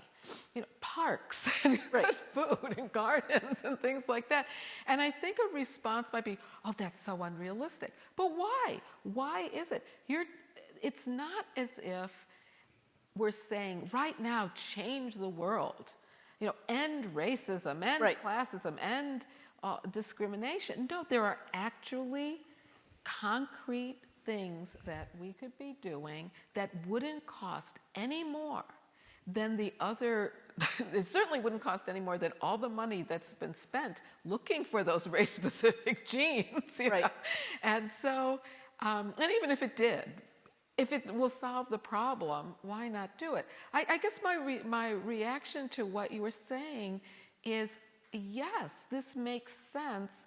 What are the barriers that prevent scientists working together with people in communities to come up with better solutions for the problems that they have been working on? And so I really appreciated your approach. I'm glad. Yeah, because, I mean, I have to say that I also, reading the logic of your paper, and it is overwhelming to think, well, yeah, we got to fix the police system and we got to get rid of structural racism, and so, but that, starting at that level of complexity and that level of sort of entrenched power, it stops most people in their Yeah. tracks. So the Yeah, I question is, can understand. we start Yeah. a little more gently? Right. And I honestly, actually, I believe if you had developed community projects at certain sources, you would have an impact on things like community-police relations. Yeah. Yeah. But Yeah, I also appreciated at the end your suggestion of working collaboratively on particular projects, so that projects that can be useful to addressing the kinds of problems that that many of these scientists are trying to address. I think sometimes when we think about interdisciplinary projects, and I expanded it beyond biologists and sociologists or biological scientists and social scientists to including people in the humanities and even science fiction. Thinking about that also seems overwhelming, but if you think about particular concrete projects and what the role could be of each of these disciplines and perspectives, it's easier, I think, to be able to imagine how it could actually go forth. Yeah, so I appreciated that also. Good. Okay, so let's, why don't we invite some questions? So, Arthur. Well, I thought this was great tonight, and I Thank you. respond to the exchange that just happened around the Anne's presentation of how does interdisciplinary colloquy effectively occur that would in some way have the kind of impact that you're asking for. Admittedly, it's a huge impact. Yeah. Let me just say that most interdisciplinary colloquy has been, from an intellectual standpoint, pathetic. And pathetic largely because, and illustrated in the two talks, because it's associated with relating social variables and biological variables. And it doesn't engage the deep theoretical issues underlying both. And I thought Anne was trying to get at that very much. So when we see anthropologists working at this, they're caught up on the fact that for biological anthropologists, there's only one big theoretical position, and that's evolution. And for social anthropologists, it is impossible to work only with the idea of evolution. But if you look across more broadly at work that's been done, this kind of thinness of theory is very well seen in the stress social support area, which after all has been the implicit fallback position for most people working on this, in this area. And indeed, even with bringing in ideas of bioaffiliation, that is the way it goes. And so and another one which is, I think, reasonable, but doesn't get us all that far, is Bob Merton's unintended consequences of purposive action, which is more or less what you talked about yesterday. Yeah. So what are the ways that we could move forward? And here I really appreciated the allostasis. Now, the allostasis idea really goes back to Georges Canquième, who was Foucault's teacher and was both a physician and a historian. And Canquième believed that the central question for medicine was, how do norms and normality relate to each other? Especially since he knew that norms were coming into the body, and that normality was not just limited to a single body.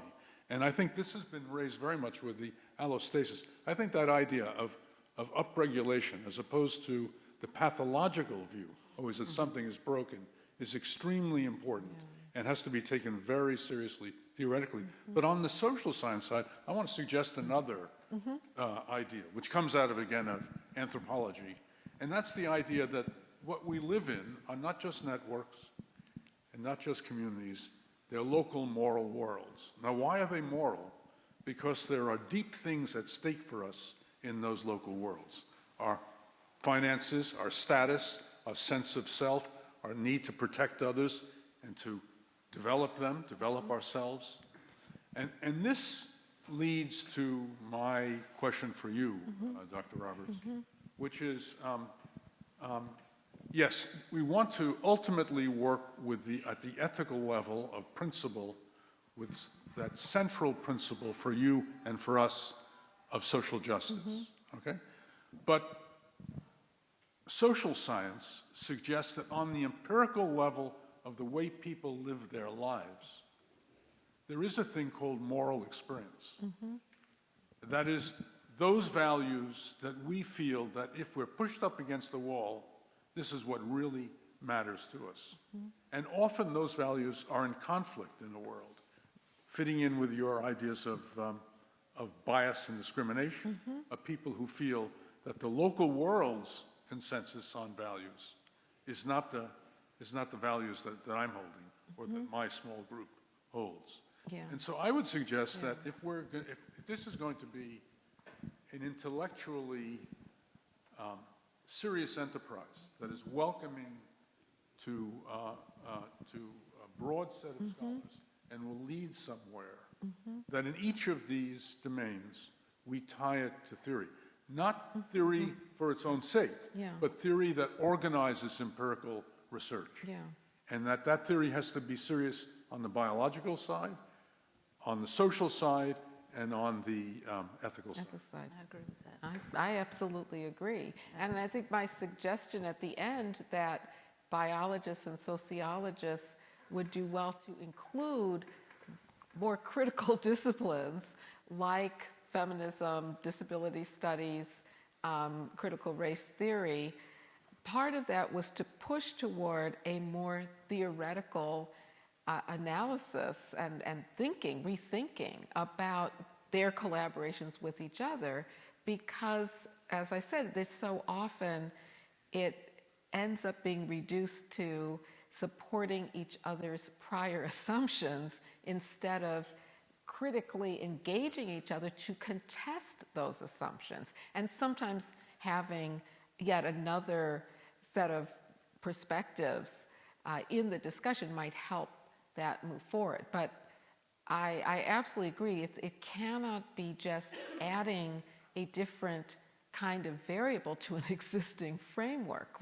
It has to be a more profound and robust rethinking of theoretically of the of what the questions are, what the purpose is of the research. So we had a question in the back. Yeah. Oh, hello. My name is Leslie Wilson, and I go to Dartmouth Med School, but I'm focusing on biostats. But it's like so amazing to hear you talk. It took me like 4 hours to get here, and totally worth it. Wow. Because what I'm doing, and I think you're really gonna think it's awesome, is I'm running a pilot study on this exact sort of thing. Because we get students coming into sort of this Ivy League environment. It's kind of a closed environment, and sometimes they don't adjust too well for whatever reason because it's such a insulated environment. And so basically, like me and a couple of other people are talking to faculty, talking to incoming students, and we're trying to create something similar to an ethics committee, except specifically to like help with that sort of situation so that it makes the whole process easier. I don't know if that makes a whole lot of sense right now. Anyway. I'm not sure what the ethics committee does. Well, did you want to phrase a question to? Well, yeah, I guess my question is, do you see sort of similar studies like this occurring, sort of like, as you were saying, applying empirical action to these things in a focused way, sort of like what we were considering doing? Yeah, I think that I'm not sure if I understood completely what the ethics committee is, what the role is, but I think that, again, projects that are trying to solve a problem and bringing people together to figure out how to solve the problem from various perspectives and disciplines and from inside academia, outside academia, bringing all the people we've all mentioned, the different components of being interdisciplinary and community engaged and all of that to solve a problem that is going to improve people's lives is the way to do it. I don't, now, as Dr. Hyman was saying, I don't, you know, asking questions in terms of the principles of ethics isn't always the best way to do it, because it, you know, as you were saying, it assumes often assumes a universal meaning of ethical principles, and often applies them in a very theoretical way that doesn't have real application to people's lives. They often don't. There's often a way to get around them, as I mentioned with the sterilization of women in California state prisons. Well, they got around it partly by not getting ethics approval, but also the doctor was able to rationalize performing these sterilizations. He knew it was ethical. Exactly. So there are. I think we also have to think about how ethical principles apply to science. And one thing I was trying to do in my lectures is to think about a more, a deeper way of thinking about justice that takes into account both structural barriers to people's equal humanity in the way they're treated in society, but also can be the basis for real changes. And the way in which ethical principles are applied doesn't always do that. So again, I'm not sure, that's not to say that your ethical committee isn't, I'm not sure what it's going to do, and that I'm not disagreeing with it. I'm just saying that I think we need both, you know, in all the issues we're talking about, a rethinking about how these values and ways of thinking and approaches and methods and assumptions and research questions and all of it can actually improve people's lives, reduce structural inequities, and not rationalize maintaining things the way they are. So, Professor Baba. Thank you. Hi. It's hard. It feels like we're being interrogated. I know. It's hard to see, but Well, thank you lights. very much. The lights are red. Thank you very much for your talk. This is the kind of unreconstructed humanistic question about the about the historical model on which the new biosocial science works. Because you talk about the social order being embedded in the body, and the way it's embedded or mediated is a historical, it has a time dimension to it. It's a form of historical causality. Yes. And you Yes. mentioned two aspects of that, long-lasting biological memories and intergenerational hereditary, yes. epigenic. And transgenic. And trans, Yes. okay. Yes. So time is not simply a background here to events happening or to knowledge being built up. It's absolutely intricately involved Yes. in the question of causality, into how these mediations take place. Yes. So social orders have different temporalities. Different institutions don't work with the same temporality in constructing either experience or in constructing knowledge. Yes. So I'm interested in this aspect, which I felt was not clear to me at least, as how this mediation takes place and how does the new biosocial science construct a sense of its own historical causality. Yeah. Yeah. What is the history within it, and how does it see that history while it's embedding social institutions which are very diachronic historical models, Right, you know? right. The tax system works very differently from the medical system, and even within the medical system, you know, hypertension it has a different kind of sense of causality than disabilities of other kinds. So this is a complex question about time and causality, but one that concerns and worries me because I didn't hear it. Well, it worries me the way in which some epigeneticists are treating the question of time. Two aspects of it that I touched on were seeing the current effects of unjust social conditions as being produced somewhere in the past. So, and I don't think this is theorized very well in the new biosocial research. The idea that the biological mechanisms are self-perpetuating, so it raises the question, well, where did this loop of self-perpetuating epigenetic mechanisms begin? That's not clearly stated in the research.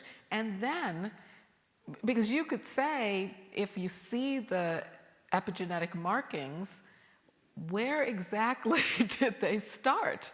If it's true that, and it hasn't been proven yet, that these It's not can true. be, I know. Okay. Neo-Lamarckian But- poppycock. Okay, yeah. but I'm just saying, if it's true, according Yeah, to the theories, if it's true, presumably what we're seeing now could have happened 1,000 years ago and be, passed down. Yeah. Now, what are the The Greek gods did it. Exactly. What are the implications of that? One implication is, well, it's not the current institutions that are doing it. We can blame it on past institutions.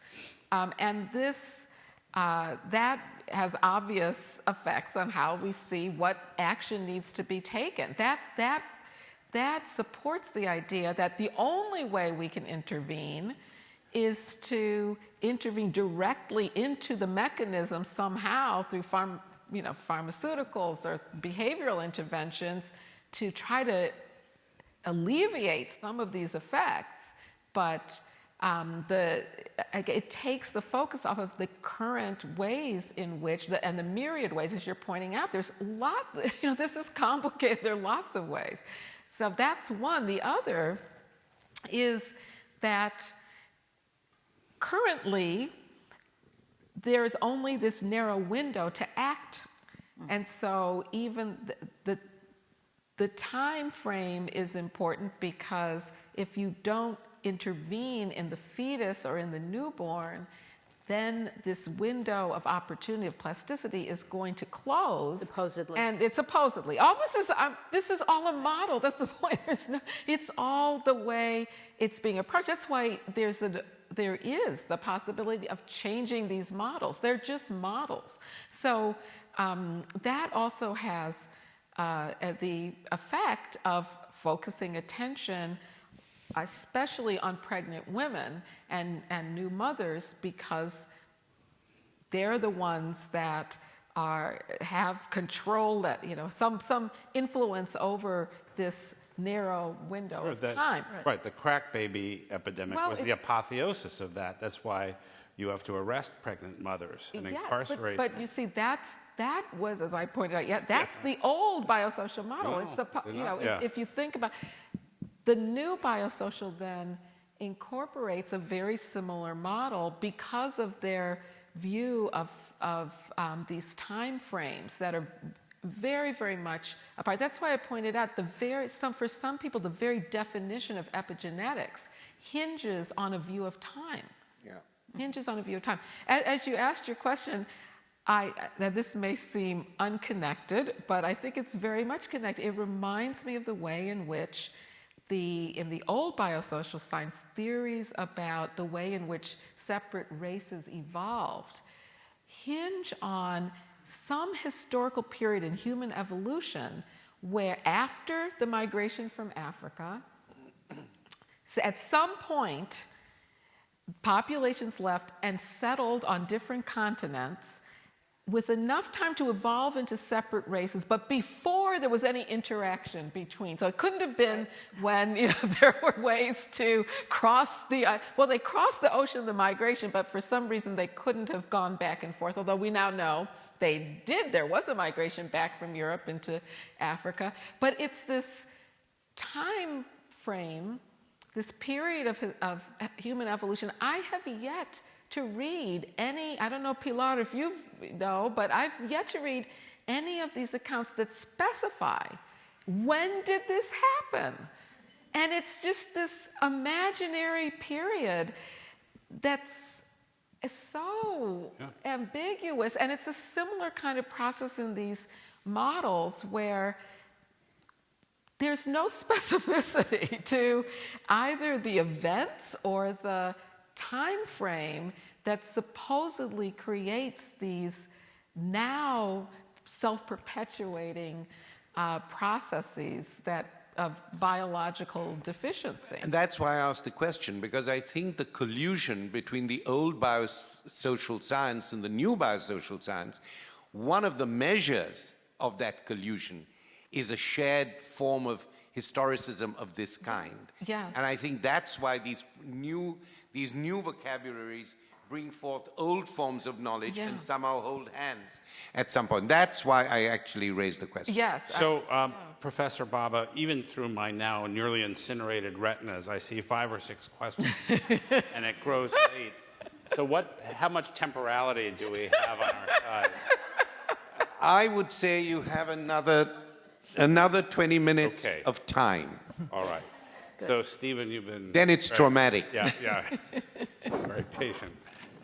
Yeah. The man in the yellow... Sorry. Coat. Yeah. Thank you very much, and both the presentations were really enlightening. I'm going to try to keep questions extremely brief. I just have a factual question for you on that temporal chart of hypertension. Why would post-war Germany rank where it did? Because of all those stressors that you listed, it seems to be performing pretty well on diet and exercise and urbanism and all the things that seem to... That's a short factual question, but I do have a deeper question for Professor Roberts.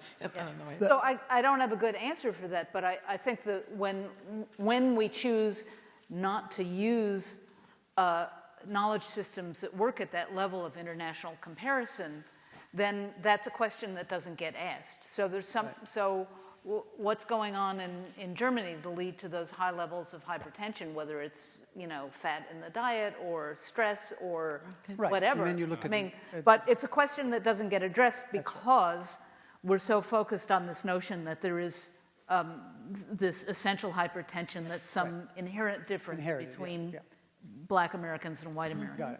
Got it. So my question to you, obviously the new biosocial science is very compelling. I'm Stephen Marks. I'm a professor of health and human rights here. And given my professional orientation, obviously the human rights framework provides an orientation towards the social justice grounding for many types of disparities and injustices that occur. And the moral requirement on somebody like me to take into account interlocking systems of oppression is sort of self-evident. But I also sit on the Committee on Scientific Freedom and Responsibility of the AAAS. And we are in the process of updating a statement on scientific freedom and responsibility. And as we formulate that, there is a moment at which you're sort of suggesting that research in these areas that does not take the approach of new biosocial science and does not acknowledge the structural bases for oppression is unethical. Now, is there a point at which we take that literally? Certainly, in general, morally, I agree, I'm on board, I fully support it, but at what point is there a place where you can draw a line on actual scientific research that is unethical? And I think of your white colleagues around that table when they kind of naively asked you, well, why not? We're just trying to improve things. Come on. They weren't actually being unethical, you were saying. But so is there a line that you want to draw? Where would you draw it? Well, okay, so your question raises a lot of other questions. One is there a difference between being unethical and not pursuing moral values in your research? So and that goes a little bit to what I was saying. I think she left now, but the question about ethical principles and how they operate with respect to research. There's a deeper question, I think, about the relationship between research and moral values, and whether the way to shape research and steer research toward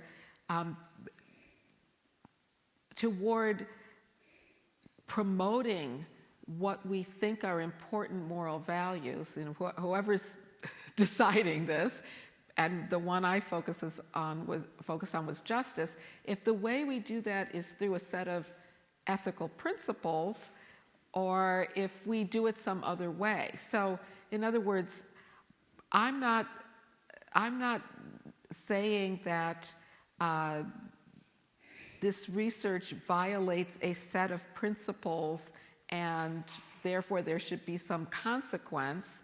I'm looking more broadly at how the moral value of justice is embedded in everything that scientists do. So it would be hard to say, to take what I said and say, well, that violates a principle, therefore you can't do it. First of all, the ethical principles, the way they operate, really don't even get at half of what I was saying. They apply to a very limited set of questions, like how you treat research subjects. They really don't go to these deeper questions of how the research design is structured in order to further justice or not further justice. So even though I called my talk the ethics of biosocial science, I refer to ethics, that was in part to push forward a broader way of thinking about ethics. I used it deliberately to question what we call ethics to begin with. I said a little bit about that during my first lecture. One of my colleagues said to me, well, you can't call the old biosocial science unethical because there were no ethical principles at the time that it began. So, the ethical principles that came out of World War II, you cannot now judge eugenicists from prior to that by those standards because the principles didn't exist. And that's why I said at the beginning of my talk, I'm not talking about judging this science by a set of principles that may have been promulgated on a particular date, and from henceforth, whatever violates it is unethical, but before then, we can't. I'm judging it by, did this science promote or hinder social justice? Okay, so that's, what do we mean by ethics? What is the role of principles in determining that? So that's one, determining what is ethical science or unethical science.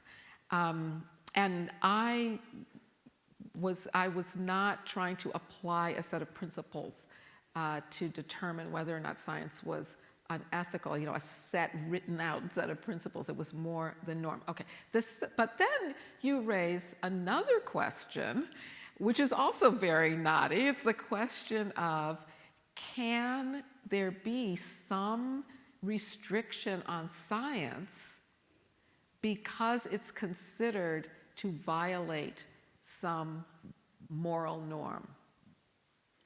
And so with the Nuremberg Code and the Declaration of Helsinki and the Belmont Report, there was the decision that there are some scientific practices that should be forbidden. You shouldn't be able to experiment on incarcerated people because they're locked up. Just simple things like that. You shouldn't be able to select people because of their social position and without informed consent, perform surgery on them. You know, so, I mean, we would agree that there are certain practices that should be forbidden. In fact, if other people, rather than scientists, did them, they'd be considered crimes. Okay, right? Okay, so that's true. Now, then we get into this area that is accepted science, that where it's more controversial whether or not it even violates moral norms because it's accepted. Okay, and when it gets to that area, then people begin to say, well, we shouldn't even scrutinize it because then we're at risk of unfairly or unjustly or unwisely restricting science. And I think now with gene editing, this question has been opened again. Are there forms of science that should be prohibited? Should we prohibit gene editing for reproductive purposes? So at least the question is on the table whether we should or not. I understand the danger of governments prohibiting certain forms of science.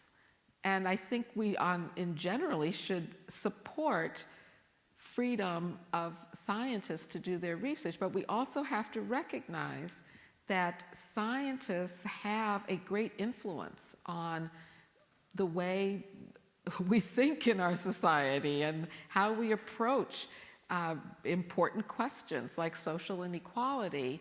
And so they shouldn't be free from scrutiny.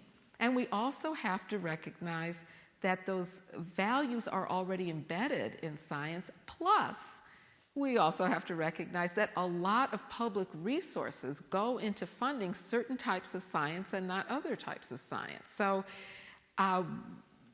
we don't even have to get to the question of prohibiting science to have a debate about, an open public debate with lots of people involved from lots of walks of life and disciplines and all of that, whether or not public resources should be devoted to certain types of science that have been shown to perpetuate social inequality. So there's that as well. I think there's a lot we can do before we get to the point of saying we should ban people from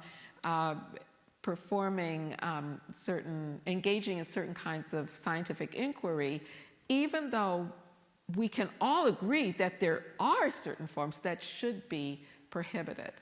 I think I'm much more open to saying we should scrutinize science and think about where our public resources should be placed, because I'm very aware of the way in which science is already politically influenced and already has these different values embedded in it. This is a really important point, but Yes, want okay. to let Evelyn and Professor Hammond, Professor Bobo, very patient people waiting here in the center. Oh, absolutely. Hey, Pilar. So I think, we're going to get into sort of a bit of a kind of conundrum if we don't really articulate, the ways in which ethics is manifested through scientific practices. Mm-hmm. There are ethics that are manifested. Mm-hmm. And so rather than think about the old biosocial and the new biosocial, I think one of the, as different, and sometimes the new recuperates some of the old, but the thing that they share fundamentally is, if we're talking about the U.S., they both occurred in the context of racially stratified societies. Mm-hmm. Okay, it's very easy for us to look back and say the architects of academic biology in the early 20th century lynched their fortunes to eugenics because they had a sense that was a way to gain status and authority, but they recognized it was a racially stratified society and that it was gendered in particular ways, they didn't see anything wrong with it. Right.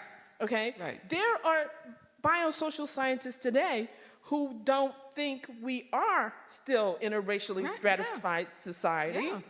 And they don't see, so therefore, we can now dispassionately look at some of these problems at the level of the gene, because this whole issue of a racially stratified society is not on the table anymore. Yeah. But it's still a racially Right. stratified society. Yes. And that's the context in which both the old biosocial worked in, Yes. and it's what the new biosocial works in. Yeah. So how do that presumption that we are not now in, so I'm not saying that the old racially stratified society is the same, Yeah. but it is definitely still Yes. stratified around those lines, okay? Yes. So it's the recognition of that fact, which I think of as a profound and important social fact from my perspective and from my values.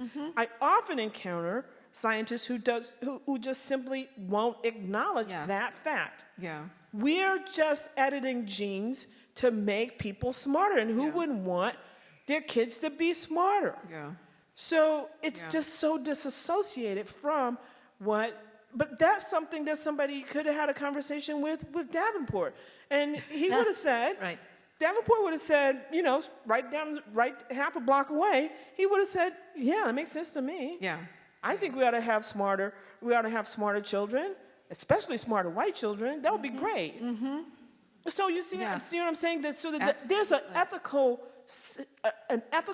set of practices going through both, Yeah. and there's also a deep resistance in the current to acknowledgement of what the context is in which they continue to work. Yes, I absolutely agree.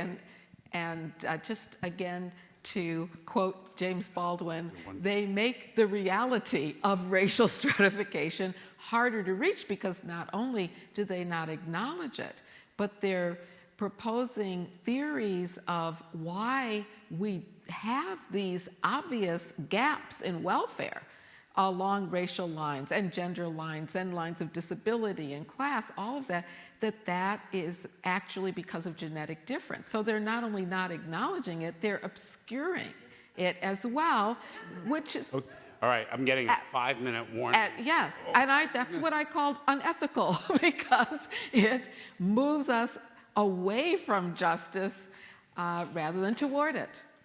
Professor Yeah. Bobo. Again, thank you, Dorothy, and for fantastic presentations. And I actually had a naive question, and Professor Hammonds has put 3/4 of what I was going to say on the table already, because that's kind of where I was headed. But I actually have a naive question for Dorothy and Steve, and it's just whether you would be optimistic about the prospects for a paradigm change that would save us from these dilemmas.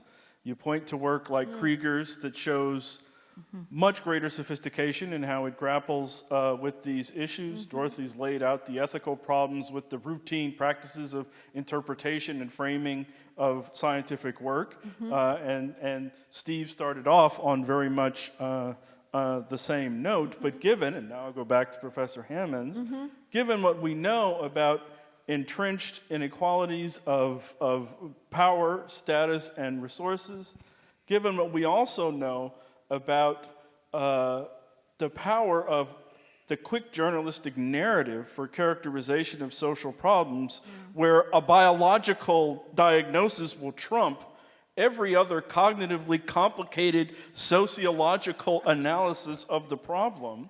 And given what we know, and this is really, I think, the point Evelyn was driving at, the power of deeply rooted common sense cultural frameworks that influence you whether you're a sociologist, an anthropologist, a biologist, a computational biologist, or whatever.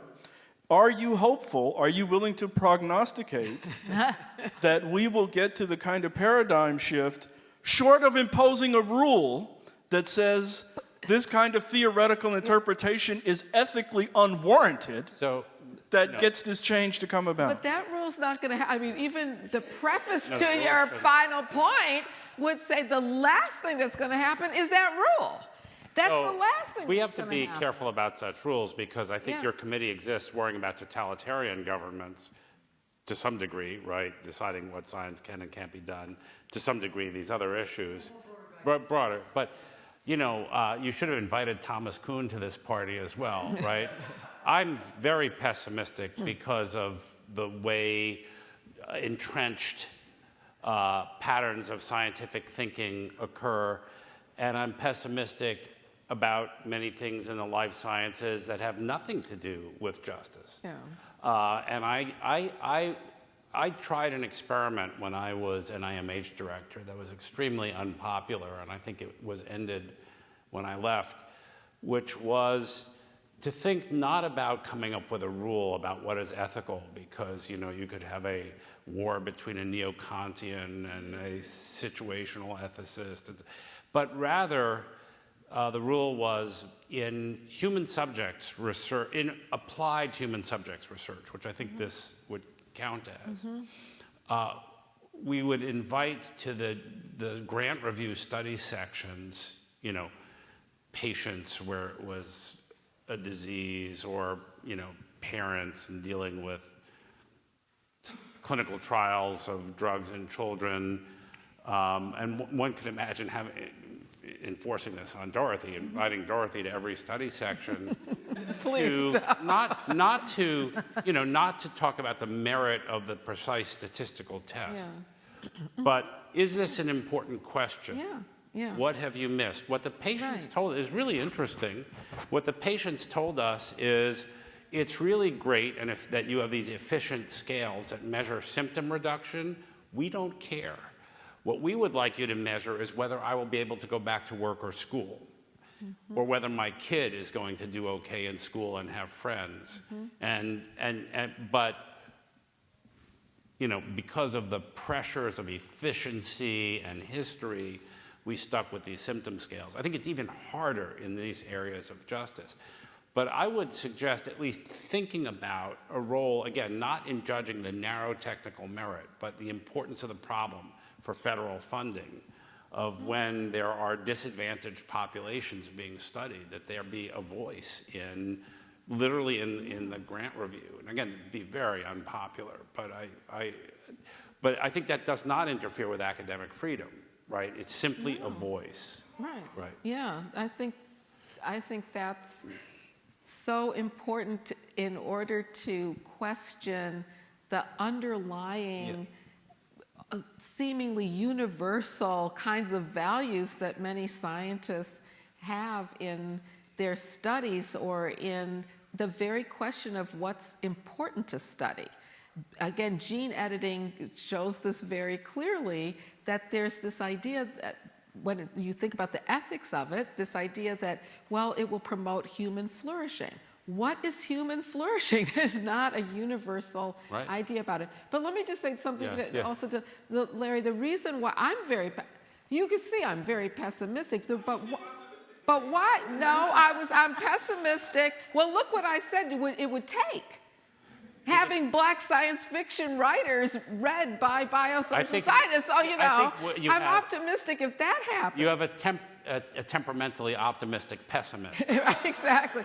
But let me just say, the reason why, the thing though is that this research has such a great impact that I just don't think we can say, well, we're just going to let it go on.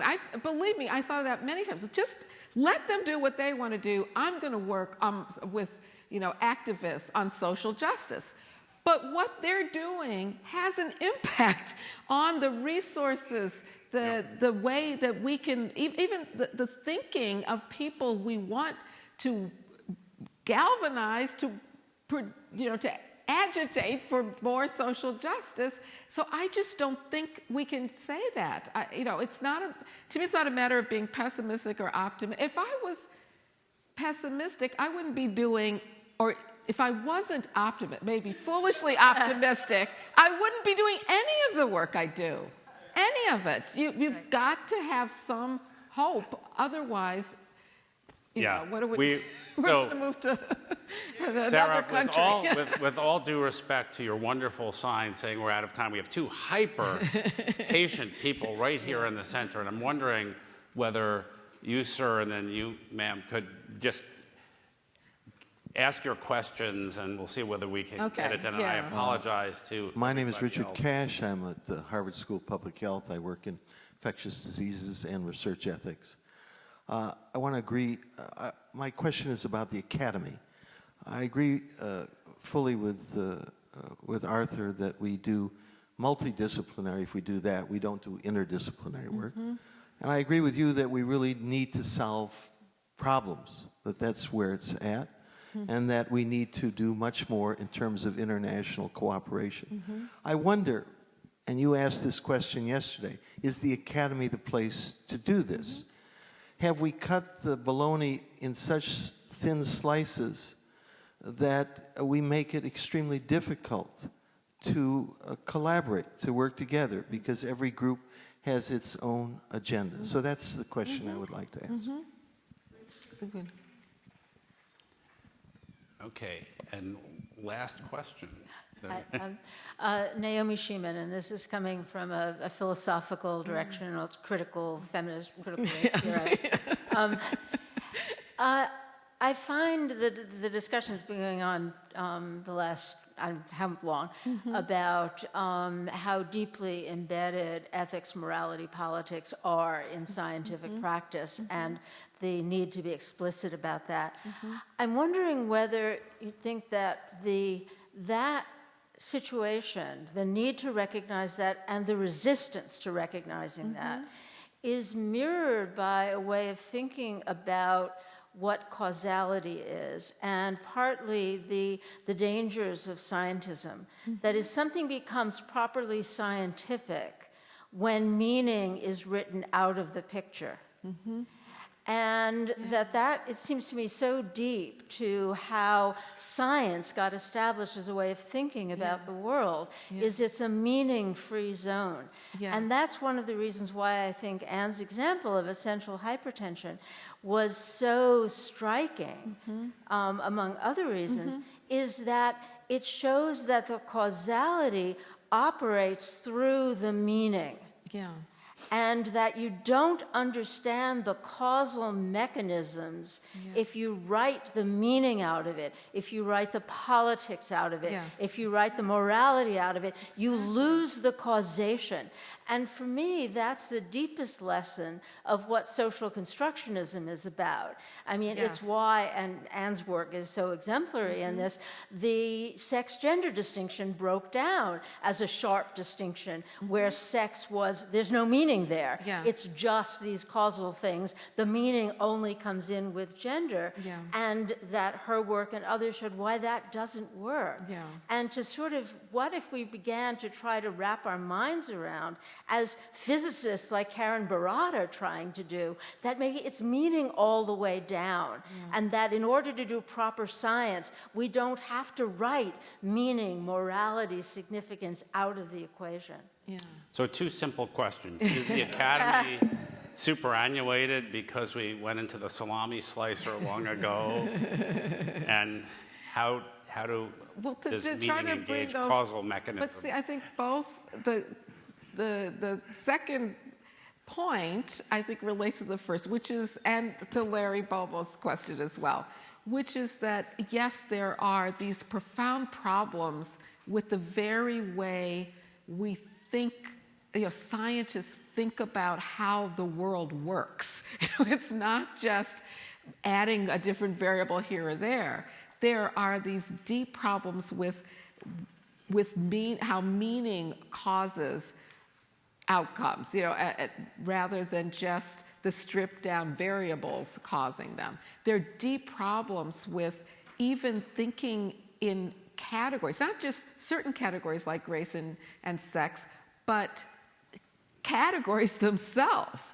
That the way to proceed to solve a problem is to put things in categories and then look at the differences between them.